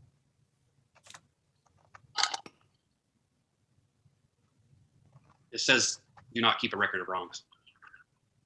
But and it's what I specifically told Teresa during that instance was, if we want this marriage to move forward on good grounds, we have to stop focusing on the negative and focus on the positive and put the past behind us and work together for the best interest of the children and the best interest of her and I. so that's your spin on your assaultive behavior and destruction of evidence. That's the truth. And when you rip a phone out of somebody's hands, how do you actually not touch them or hurt them? She had the phone up. I grabbed the very top of the phone, ripped it out of her hands. Okay. You didn't chase her around the house and wrap your arms around her and squeeze her and grab it out of her hand? No, sir. Okay. So you mentioned that one time way back in 2011, I guess at the very beginning of your relationship, that she scratched the back of your neck and you bled profusely, right? I was bleeding, yes. Did you seek medical attention? I doctored myself up after they were removed from the house, yes. Did you take photos? No, but there's a police report. When you say they were removed from the house, you're talking about Teresa and her children? That's correct. Okay, and did they ask you to leave also? No, sir. They just asked her to leave? Correct. But you didn't produce a copy of the police report or call the police from that incident to talk about who was right or who was wrong in that situation? I made the call to the police. Objection, non-responsive. Let me break it down for you. You didn't provide a copy of that police report that you kept mentioning, did you? I have a copy of the police report. You didn't put into evidence today, did you? No. All right, Mr. Heston, how much elbow do you have with this witness? I probably have an hour, Judge. Okay, we're going to go ahead and take our afternoon break then. We'll resume at 3:45. Going off the record. Thank you. Oh, and also, we'll discuss the custody evaluator when we get back on the record. Okay. Judge, may I ask a Okay. procedural question? You may. I was just wondering, how long do you plan on going today? 5 o'clock. Okay. Would y'all like to go longer? No, sir. I was about to say, Craig, I feel like you knew the answer to that question, Craig. I just wanted to make sure. My daughter has a 6 o'clock soccer game, so I could work until maybe like 5:15 or so, but I normally shut down at 5 o'clock. Okay, Today I can't work. I actually have a meeting, an online committee meeting starting at 5:30, so that's why I was asking.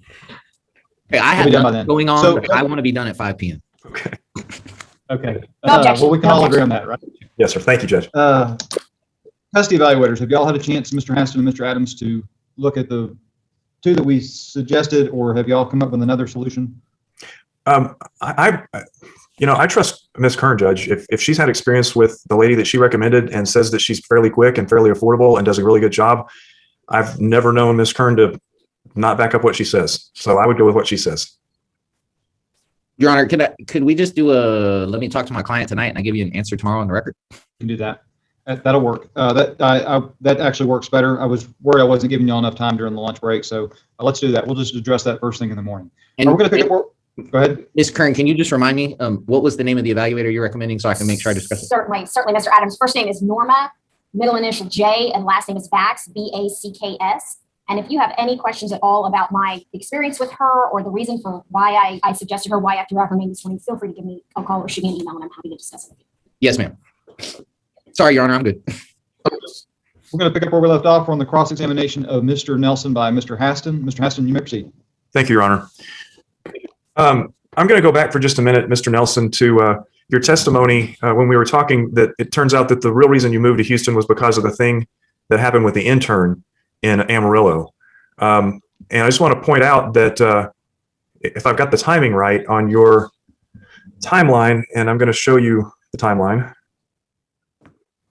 I'm just going to look at that last entry there on page 1, where it says September 2019. That was the move to Houston, right? That's correct. And can you tell the court what your timeline says your reason for moving was? It says husband accepted a position with promotion and raise moving to Greater Houston. Okay. So it wasn't a promotion, you now say, right? It was title change. But your testimony earlier was not a promotion. It's not a dollar promotion. And it wasn't a raise, correct? It was not a dollar promotion. Okay. So you changed titles and you didn't get paid more money. Correct? Thank you. You said earlier that you talked quite a bit about Slayton's bio dad. That's Shad, right? With an S? That's correct. You didn't like Shad, did you? I didn't have a problem with Shad at first. Well, you had plenty of bad things to say about Shad, didn't you? Shad threatened to kick my ass in early on in our relationship. And he wasn't a great dad to Slayton, was he? Shad showed up on my porch drunk. And he was an alcoholic, wasn't he? From what Teresa would say, yes. And also from what you witnessed. I think he was a good guy. Did he make some mistakes? Absolutely. I think he made some mistakes like the rest of us. And you weren't married to Slayton's dad, so you don't know what he was like to be married to. That's correct.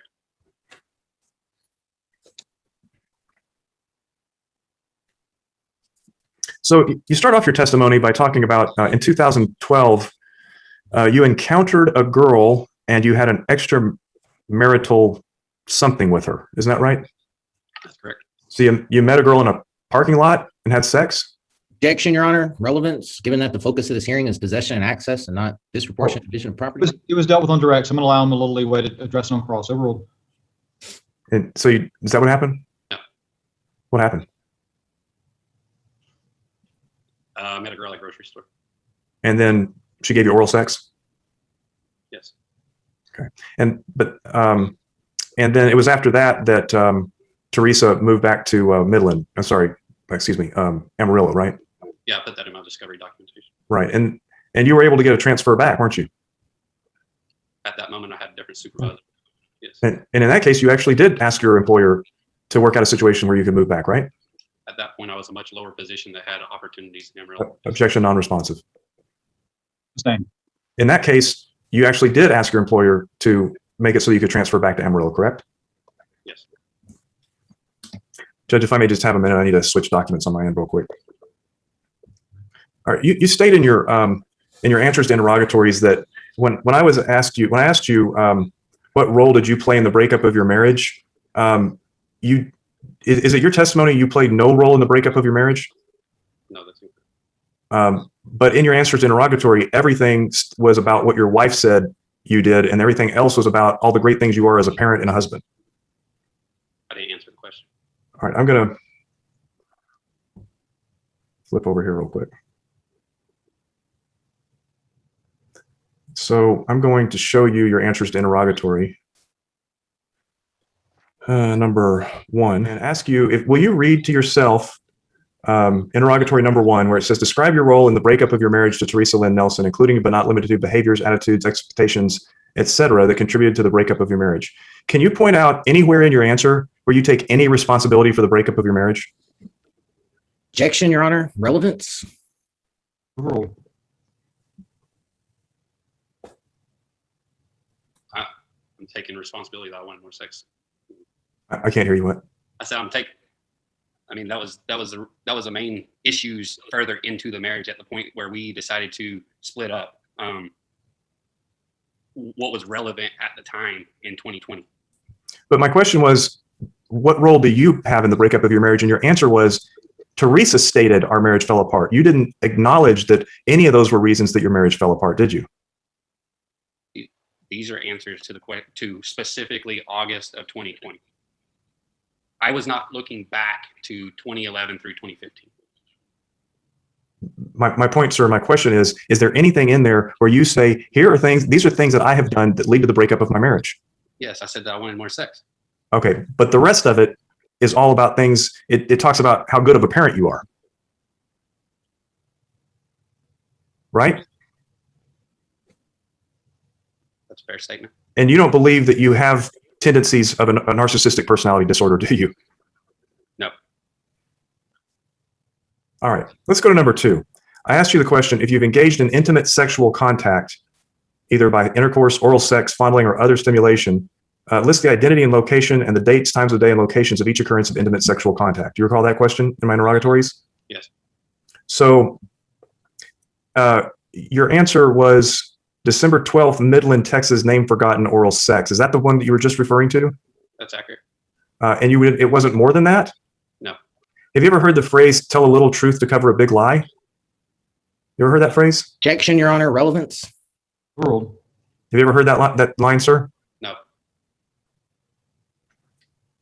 Now, when you were testifying on direct with Mr. Adams, you only mentioned one incidence of cheating on your wife, correct?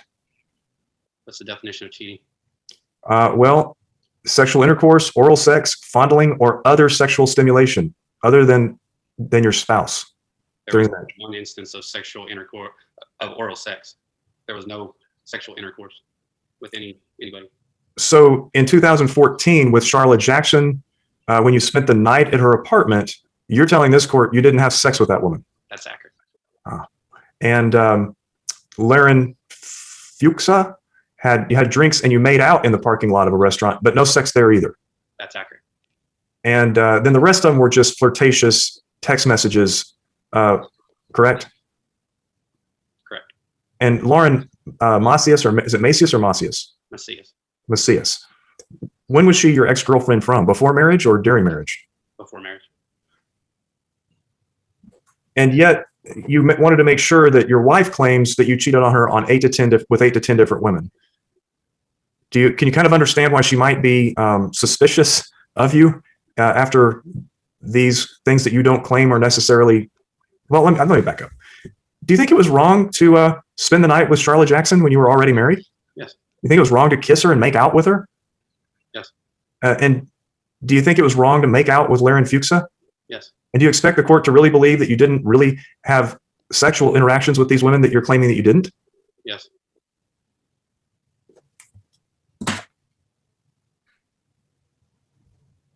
And Lauren Macias was actually a woman that you saw on a regular occasion, correct? When you would come to Houston for work trips. What's your definition of regular? More than once. I had dinner with Lauren twice between 2014 and 2020. Okay, so your answer to the interrogatory isn't quite right then, because you just said you exchanged text messages. Now we're learning you had dinner with her a couple of times, right? That's accurate. So what else on your interrogatory related to this number 2 needs to be more updated and be made more accurate, sir? That's it. There was no physical contact with Lauren Macias. Never made out with her. Had dinner. Had a conversation like any other female. Objection, non-responsive. Sustained. So then, let's talk about your travel a little bit. You have traveled some in 2020, haven't you? That's accurate. And do you know how many days? And I think you gave us those in your answers to interrogatories, correct?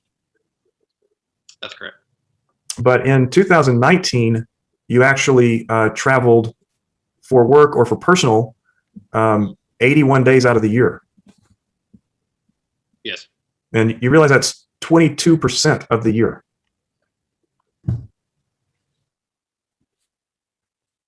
When you were not home, correct? I haven't done the calculation, but I'll believe you if you've done the calculation. And that travel that you did in 2019 you did much the same travel in 2018, isn't that true? Traveled from October through December of 2018. And the only reason you're not traveling much now is because of COVID, right? No, that's incorrect.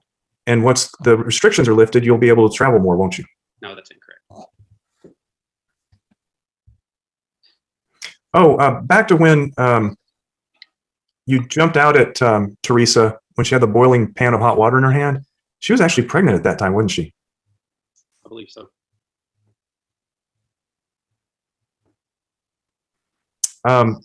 What church do you go to? Parkway Fellowship. How often do you go? We haven't been since COVID started. Well, do you attend digitally or virtually? I've been watching live church online. Yes. The truth is, before you met Teresa, you really weren't a churchgoer, right? That's incorrect. And I want to go back just for a minute to make sure I understood this right, because you were talking pretty quickly. When you said that y'all were fighting in the past and you jumped out at her I think you also said did you say you put holes in walls? Punched the hole. I punched the wall. And you punched a hole in the wall? Yes. And you threw plates and broke them? I threw a pan across the room. Yes. But you also said you threw plates too, right? I recall throwing a plate on the floor. Do you think it's really bad that you said, she told you what did she say? She hopes you go to hell when you're talking about the ugly things she said to you, right? That's accurate. Is that about the worst she's ever said to you? No, I mean, we've had some really knockdown dragouts. So I'm going to see if I can drag this over so I can see better. There we go.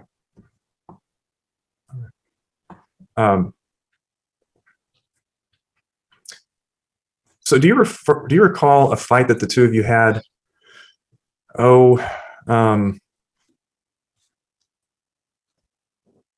Can't remember. Let's see. I'll deal with it tomorrow.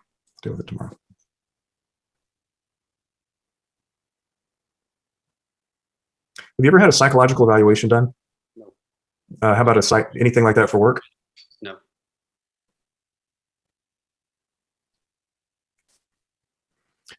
Who is Jenny Monk? My counselor. Okay, and you're still seeing Jenny? Yes, sir. Where's Jenny's office? Amarillo, Texas. So you're doing this virtually? Yes, sir. So you still have some connection with Amarillo besides your children, right? She was a counselor that we saw at a marriage intensive. Objection, non-responsive. Mm. So you still have some connection then with Amarillo besides your children. I have a counselor in Amarillo. Have you talked to your counselor about this case? Yes. Has she given you advice on what you should do? No. Have you asked her for direction on how to handle this case and what would be best for your children? Yes. And what advice did she give you about that? Objection, Your Honor. Calls for privileged communication. Well, Judge, I mean, this is a custody matter and character is the key element, and there is no doctor-patient privilege when it's being offered in relation to that. There. Response, Your Honor? You may. There is a Texas rule of evidence specifically related to mental health care information that doesn't have anything like that. Now, if Mr. Hassan would like to quote me the rule and the exception, we can look that up and get into it. I'd be more than happy to do that, but I think he's incorrect. Okay, I'll come back around to it.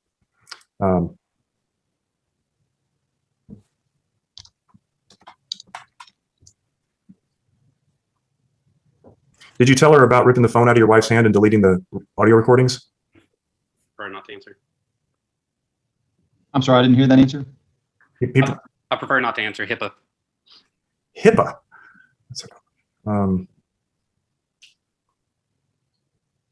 Well, Judge, I'll come back around to this one because I just don't have the rule in front of me, which clearly allows for that. But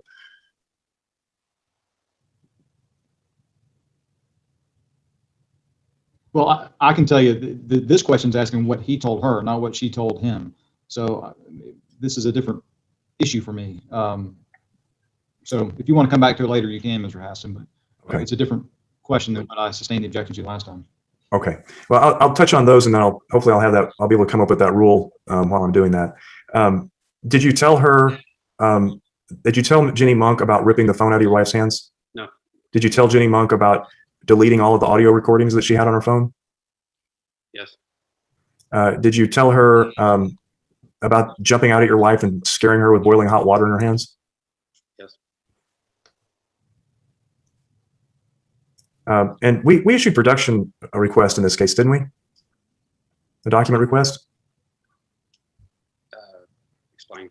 Well, you produced 3,000 documents all in one big production, not specifically answering anything in particular, but just referring me to 3,000 documents. In those 3,000 documents, did you produce any of your mental health records from Jenny Monk? No. And did you file an objection against that? I'm unsure.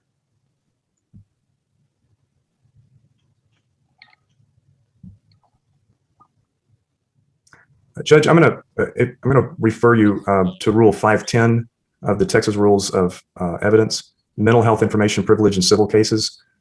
I'm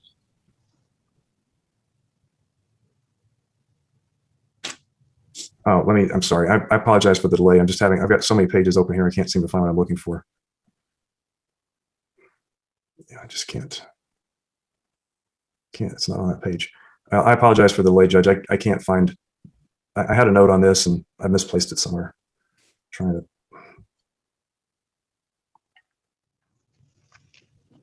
Corey, are you telling me it's on the exhibit page? Oh, here we go.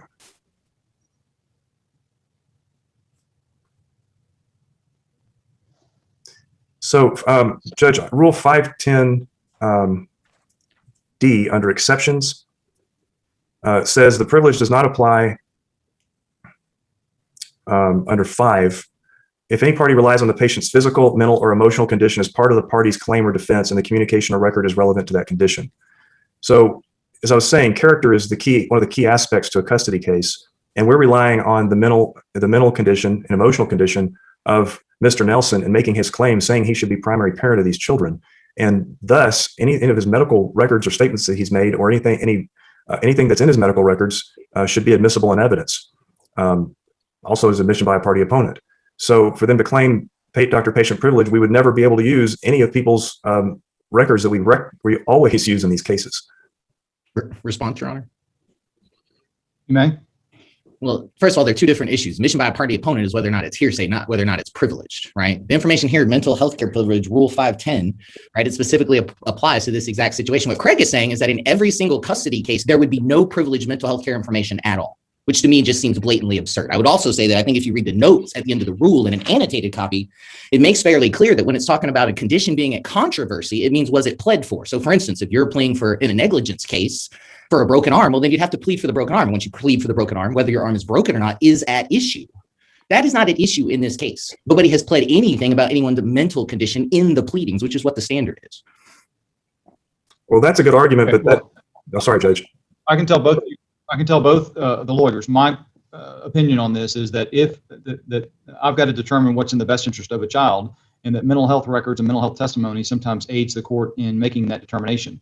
So I feel there is an exception to the privilege as it relates to me making a decision in a custody case. That being said, that's not carte blanche where we're going to open up every single record, for this person's lifetime. It's got to be something that is reasonably tied to the evidence in the case. The issue I had with the question was it was asking what the therapist response was to Mr. Nelson's inquiry, and that was and I don't remember the exact question. I think it was, did she tell you how to parent or how to deal with the children going through this difficult time? And so my issue was a different issue than the HIPAA issue. And both of you can make your objections, but I can tell you that mental health records, from my perspective, if we're dealing with something over the last 2 to 3 years, is going to be relevant in this case. If that helps y'all from my standpoint, but we'll deal with each objection as it comes up on the case. But my issue with the prior sustaining was I was anticipating a different objection, and I sustained it right away when I heard the objection, but I should have waited because I had another objection in mind. You may proceed, Mr. Haskell. Thank you, Your Honor. Is Jenny Monk, is she a psychologist or a psychiatrist, Mr. Nelson? I can't hear you. Unknown. Okay. So you don't know if she has any specific background in any particular mental health disorders or specialties? No, I do not know that. Judge, I'm going to pass the witness. All right, Ms. Kern. Thank you, Judge. And Mr. Hassan, may I request that you stop screen sharing? Oh, sorry. Yeah, you got it. Thank you. All right. Mr. Nelson, picking up from where we're leaving off, when did you first start seeing Jenny Monk? September of 2020. I did put that into the interrogatories, but I believe that it was September 2020. Okay. And that was when you began seeing her on an individual basis? Yes.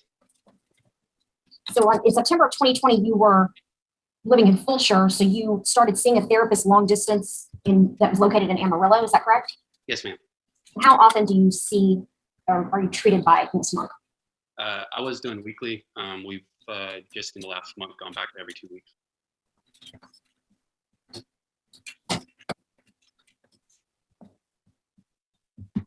What type of therapy is Ms. Monk providing? Is it CBT? Is it just talk therapy? What type of therapy is she and counseling is she providing you with? It's mainly around the anxiety, the emotional distress that I'm inheriting from the kids being the distance the way that they are.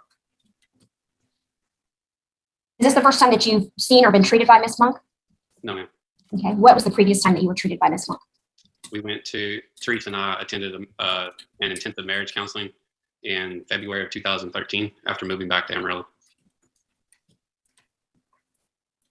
And what if Ms. Monk, is that Ms. Monk's specialty, is marriage counseling? I do not know. What made you choose to go back to Ms. Monk? Because I felt comfortable with her. She knew a little bit about the history between Teresa and I just kind of wanted to talk through the situation as well as begin to talk through the kid's situation. Had you had any communication with Ms. Monk from the time of the marriage counseling in 2013 until you began seeing her in September of 2020? No, ma'am.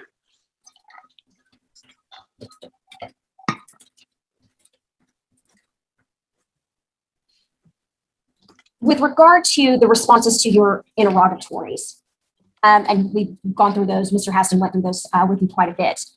With regard to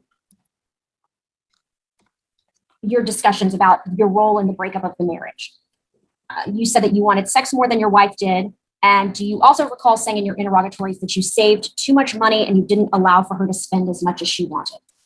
Yes, ma'am. Okay, tell the court if you would what you meant by that. So it really was around, buying surplus clothes, etc.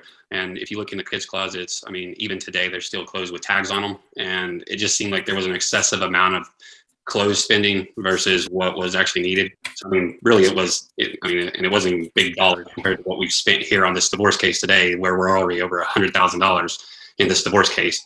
Looking back, it shouldn't have been a big deal. The amount of money that she was wanting to spend. Also, it was around. Other than clothes for the kids, what else are you of the opinion that she spent too much money on? She sought to go on additional vacation. She wanted to go on, 6 to 10 vacations a year versus the 2 to 3 that we typically went on a year. So we had a lot of arguments around some of that type of activities as well. Did you try to curb the family spending? Can you repeat that? Did you try to cut back on family spending? Not really. I mean, we've always had a budget. We tried to stick to that budget. Did you ever dictate what temperature the thermostat could be set on in order to stick to that budget? Yes, I made recommendations. Made recommendations. Were those recommendations always followed? The majority of the time. Okay. What happened if the recommendations weren't followed? I'd make a comment about it. Did those comments ever escalate into arguments? Some form of an argument, typically. And did you also try to regulate things like other types of electricity, lights in the house, things like that, in order to try to stick within that budget? Yes. And you were at work every day and you understood that your wife was at home with your children, correct? That's correct. And she wasn't allowed to make adjustments to the lights or to the thermostat outside of your parameters for their comfort while you were gone. Is that correct? That's not correct.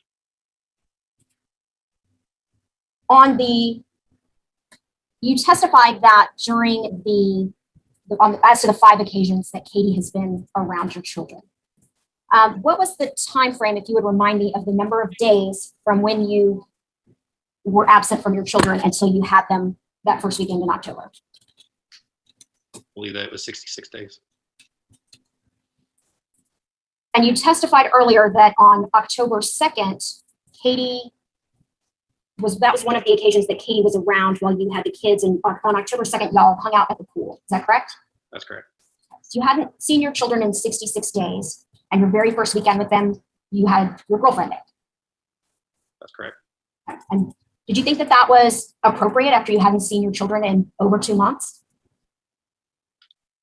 She's a positive influence. And Objection, non-responsive. Same. Go ahead and answer the question. Yes, I don't have any issues with it. Do you understand that it could be confusing for your children to not see their dad for 2 months, and then the first time they see him, he has a girlfriend with him?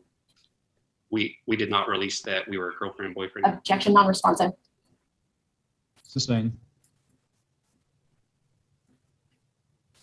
Do you believe that could be confusing for your children? Yes, if there was a girlfriend there. But you thought that was fine at the time?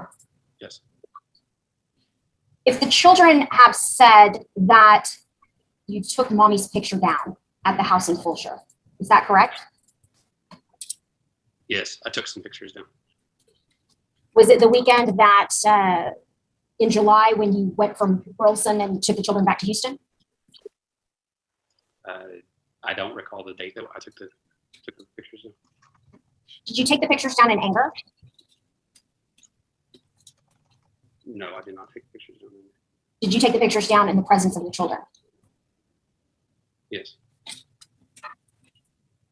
What did you tell your children about why you were taking down those pictures? Because mommy and I couldn't get along anymore, and we were probably not going to be living together anymore.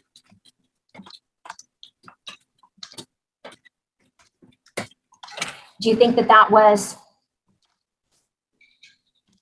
good parenting behavior in front of your children? No, that was probably not the right thing to do at that point. Have you told the kids, have you told the children that you and your mother are divorced? No.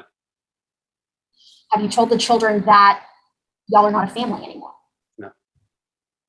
Have you ever told the children that Amarillo is not their home and that Fulshire is their home? No. The children have said those things. Are the children just making stuff up? I know.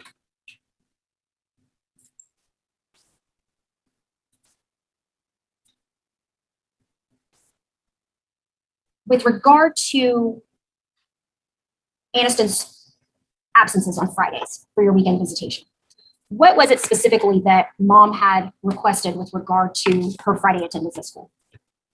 To meet an hour up the road. Okay.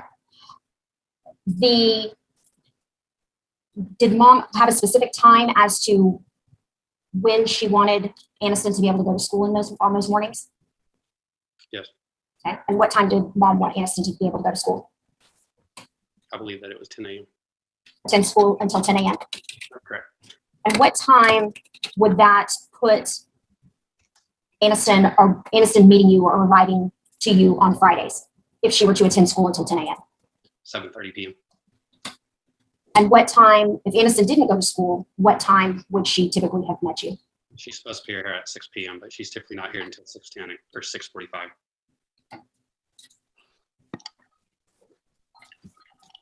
For the difference of that hour and a half on Fridays, in terms of when Aniston was going to show up at your house, did you think that it was worth it for her to be counted absent multiple times to the point of truancy from school? No, I didn't. I'm sorry? No, I did not. Did you, in an effort to try to work something out, did you think about offering maybe to return an hour and a half later on Sunday so that you wouldn't lose that hour and a half of time? We had those conversations previously, and that wasn't going to work. They're already getting home at 10:30 or 11 p.m. on Sunday. Under interrogatory, and I'm sorry, if you don't have a copy of them, I'm happy to put them up on the screen. But do you have a copy in front of you? No, I don't. Okay.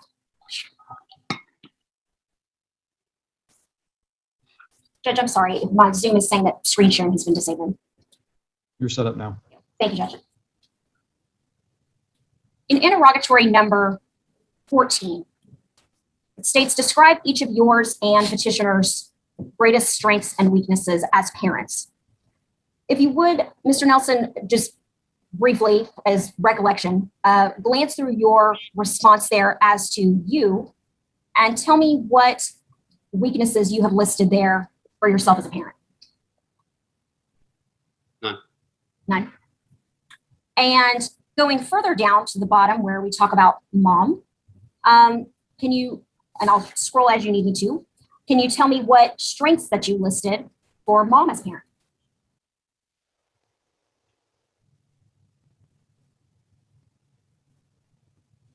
Would you like me to scroll some more? Yes. There we go. So what strengths of mom have you listed in your responses to interrogatories? None. Do you, as you sit here today testifying before the court, is it your testimony that you have nothing but strengths and mom has nothing but weaknesses in terms of your parenting skills? So then I will ask you, what are some of your weaknesses as a parent? My work schedule, the ability to be here. I work 7 to 5, 5:30, 6 o'clock. I'm not going to be home every day. We have some flexibility around that. I think that's the big one. Any other weaknesses you'd like to identify for the court?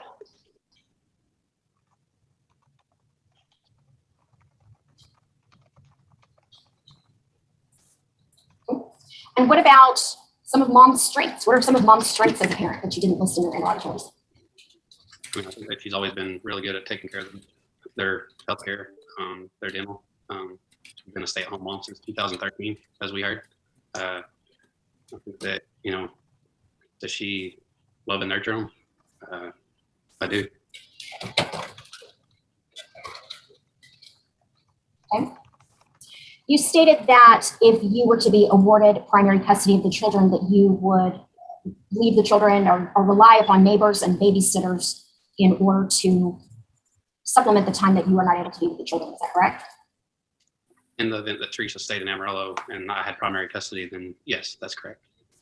And you believe that being in the care of neighbors and babysitters is preferable to being in the care of someone who's been a stay-at-home mom since before the children were born? I would allow Teresa first right of refusal. You would allow her right of first refusal? First right of, absolutely. I would always go to Teresa before I went to anybody else. When you played the audio of the audio recording of when you were at home and mom was in Amarillo and the children were in the background, you said to your children, it's not fair at all. And you said to them, this sucks. And you said, I'm ready for you to come home. Do you recall those comments from the audio recording? Yes, that was the recording from August 6th. Okay. Do you believe that those are appropriate comments to make to your children? At the time, this was their home. We were unaware. Objection, non-responsive. Sustained. Do you believe that those were appropriate comments to make to the children?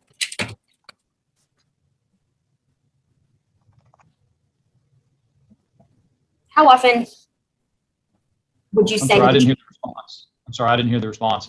Sir, if you can keep your voice up for me, because I'm taking notes sometimes during this testimony, and so I don't see nods of the head and stuff, and plus I've got a recording device that's taking everything down. So you may have answered, but I just didn't hear your answer. Did you believe that that was an appropriate thing to say back on that recording? I said no. How often would you say that the children have witnessed you and mom fighting? Not frequently. Have the children ever witnessed you and mom cursing at each other? I tried to avoid doing anything in front of the children. Have the children ever witnessed things being thrown or you and mom screaming at one another?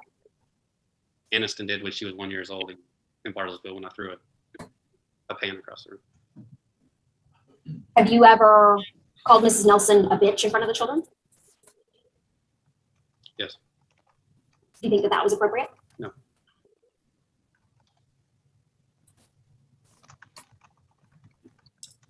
Mr. Haston asked you about the intern issue in Amarillo that led to the transfer to Houston. Do you recall that? Yes. The same sort of incident happened in relation to the racial slur. Is that correct? That was what ultimately led to the move to Bushland. No. That's not correct? No. That incident happened in May of 2017. We moved in December of 2018. Do you know if it was a factor in your company's decision to transfer you? No, the factor that was at stake at that point was a promotion. I reached out to seek a promotion. Objection, not responsive to everything after no, Judge. You never know. Thank you. What did that trigger the move to Stillwater, Oklahoma in 2017? No. All right. I'll pass the witness, Judge. Mr. Adams, redirect. Yes, Your Honor.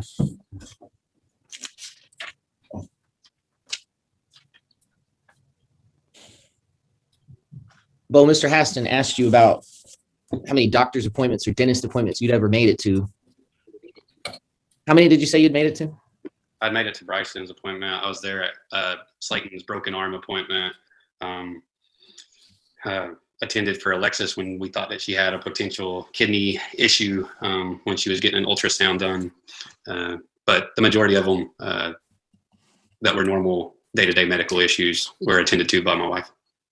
Was that in part due to the fact that she was a stay-at-home mom and you work most of the time? That's accurate. Was that an agreement that you two had made to have that kind of relationship? That's correct. You testified earlier that you thought your financial stability was one of the reasons why Mrs. Nelson stayed married to you. Is that true? That's accurate. Earlier, you asked why you didn't drive out to Amarillo to see the children. Why haven't you done that without a court-ordered agreement in place? My fear was that I would pull up to her parents' property and have the cops call on me. And I didn't think it was best for the kids to see a sheriff coming out to the house, us arguing and fighting, and the disarray. So I was doing it for the kids' interest. In fact, Teresa told you if you drove up there to get the kids, she wasn't sure she was going to. Objection leading. Same.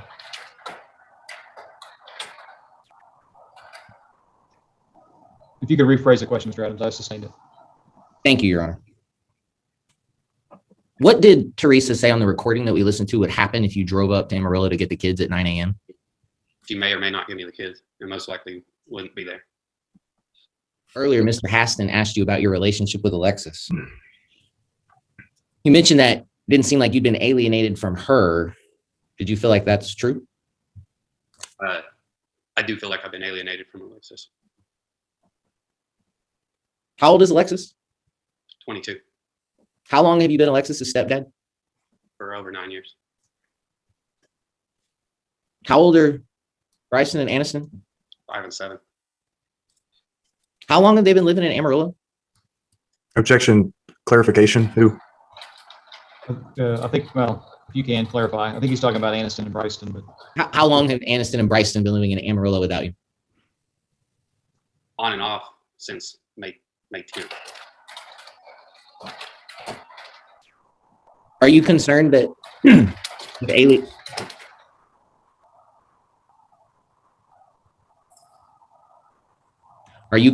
if alienation is occurring, it would be a lot worse with younger children than older children like Alexis? Yes, I do believe so. Mrs. Nelson reached out to you around the time of the ice storm about not bringing the kids, correct? That's correct. What was it that she wanted you to do? She did not want to bring the kids for that weekend due to the road conditions. Was she offering you a makeup weekend? No, sir. So she just wanted you to miss time with the kids. Objection leading. same. What did you understand you were supposed to get if you agreed to her not bringing the kids? There was nothing in place. Mr. Haston asked you earlier about your characterization of Mrs. Nelson. He said that you consider her the root of all problems. Is that true, Bo? No. What level of conservatorship are you asking this court to award you? Joint conservatorship. What rights and duties are you willing to jointly exercise with your wife? Joint. There was some discussion earlier, Bo, about Katie. Miss Rigby, right?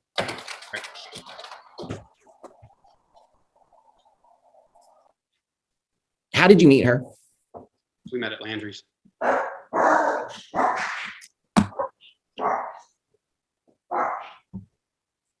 think that's an objection. I figured y'all probably can hear my dog barking in the background. I was trying to get to my mute button as fast as I could. I'm sorry. I was just hoping that Judge Bell wasn't going to sustain it. I'm just glad no one's a cat. Bo, how did you meet Miss Rigby? We met at Landry's.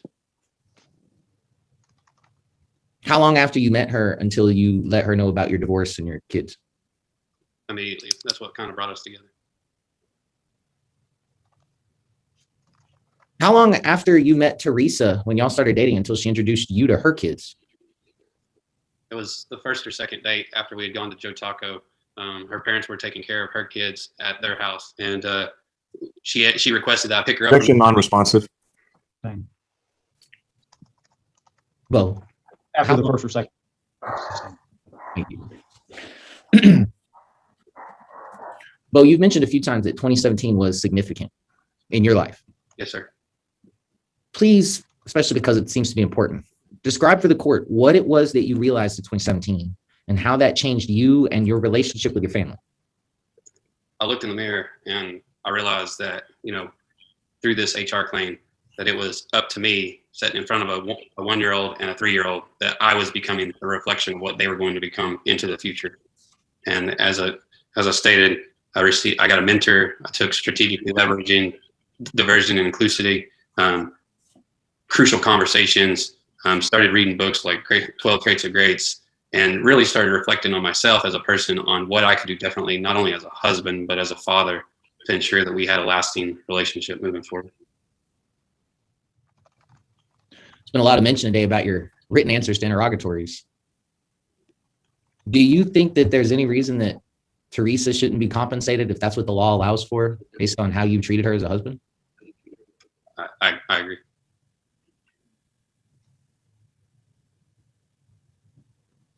You mentioned earlier that there was a time that you and Teresa got into an altercation, your neck was scratched.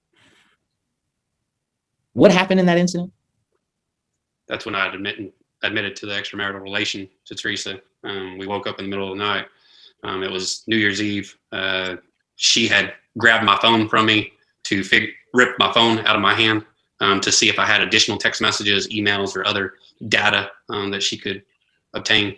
And during that altercation, I guess she had reached around me and scratched me on the back of my neck where I was bleeding. At that point, I asked her specifically to leave the residence for the evening, and she would not leave. So I ended up calling the Midland Police Department, where they responded to the call and removed her and Alexis Slayton and one of Alexis's friends from our residence property. Was that the only time that Teresa physically attacked you? She had attacked me in other instances where we were going at each other, but I can't recall specific details. I'd like to go back if I could. The school start time. Why was it so important that you get the kids at the proper exchange time on Fridays? Objection. I believe that's been asked and answered at least twice. Sustained. I've heard that. Your Honor, would it be possible for us to put a pin in this? And if there's anything else I do have, I could finish it up tomorrow in the morning. That's fine. We're going to go ahead and recess for the day. Why don't I have y'all just come directly to me at 10 o'clock tomorrow? Just make sure you're on right at 10. I'm going to get rid of anything I need to get rid of before that time. So just to report to my Zoom link at 10 o'clock, and we'll start up at that time. All right, and we'll deal with the custody evaluator first tomorrow morning. We're going off the record. Y'all are excused. Thank you, Your Honor. Thank you, Judge. Hey,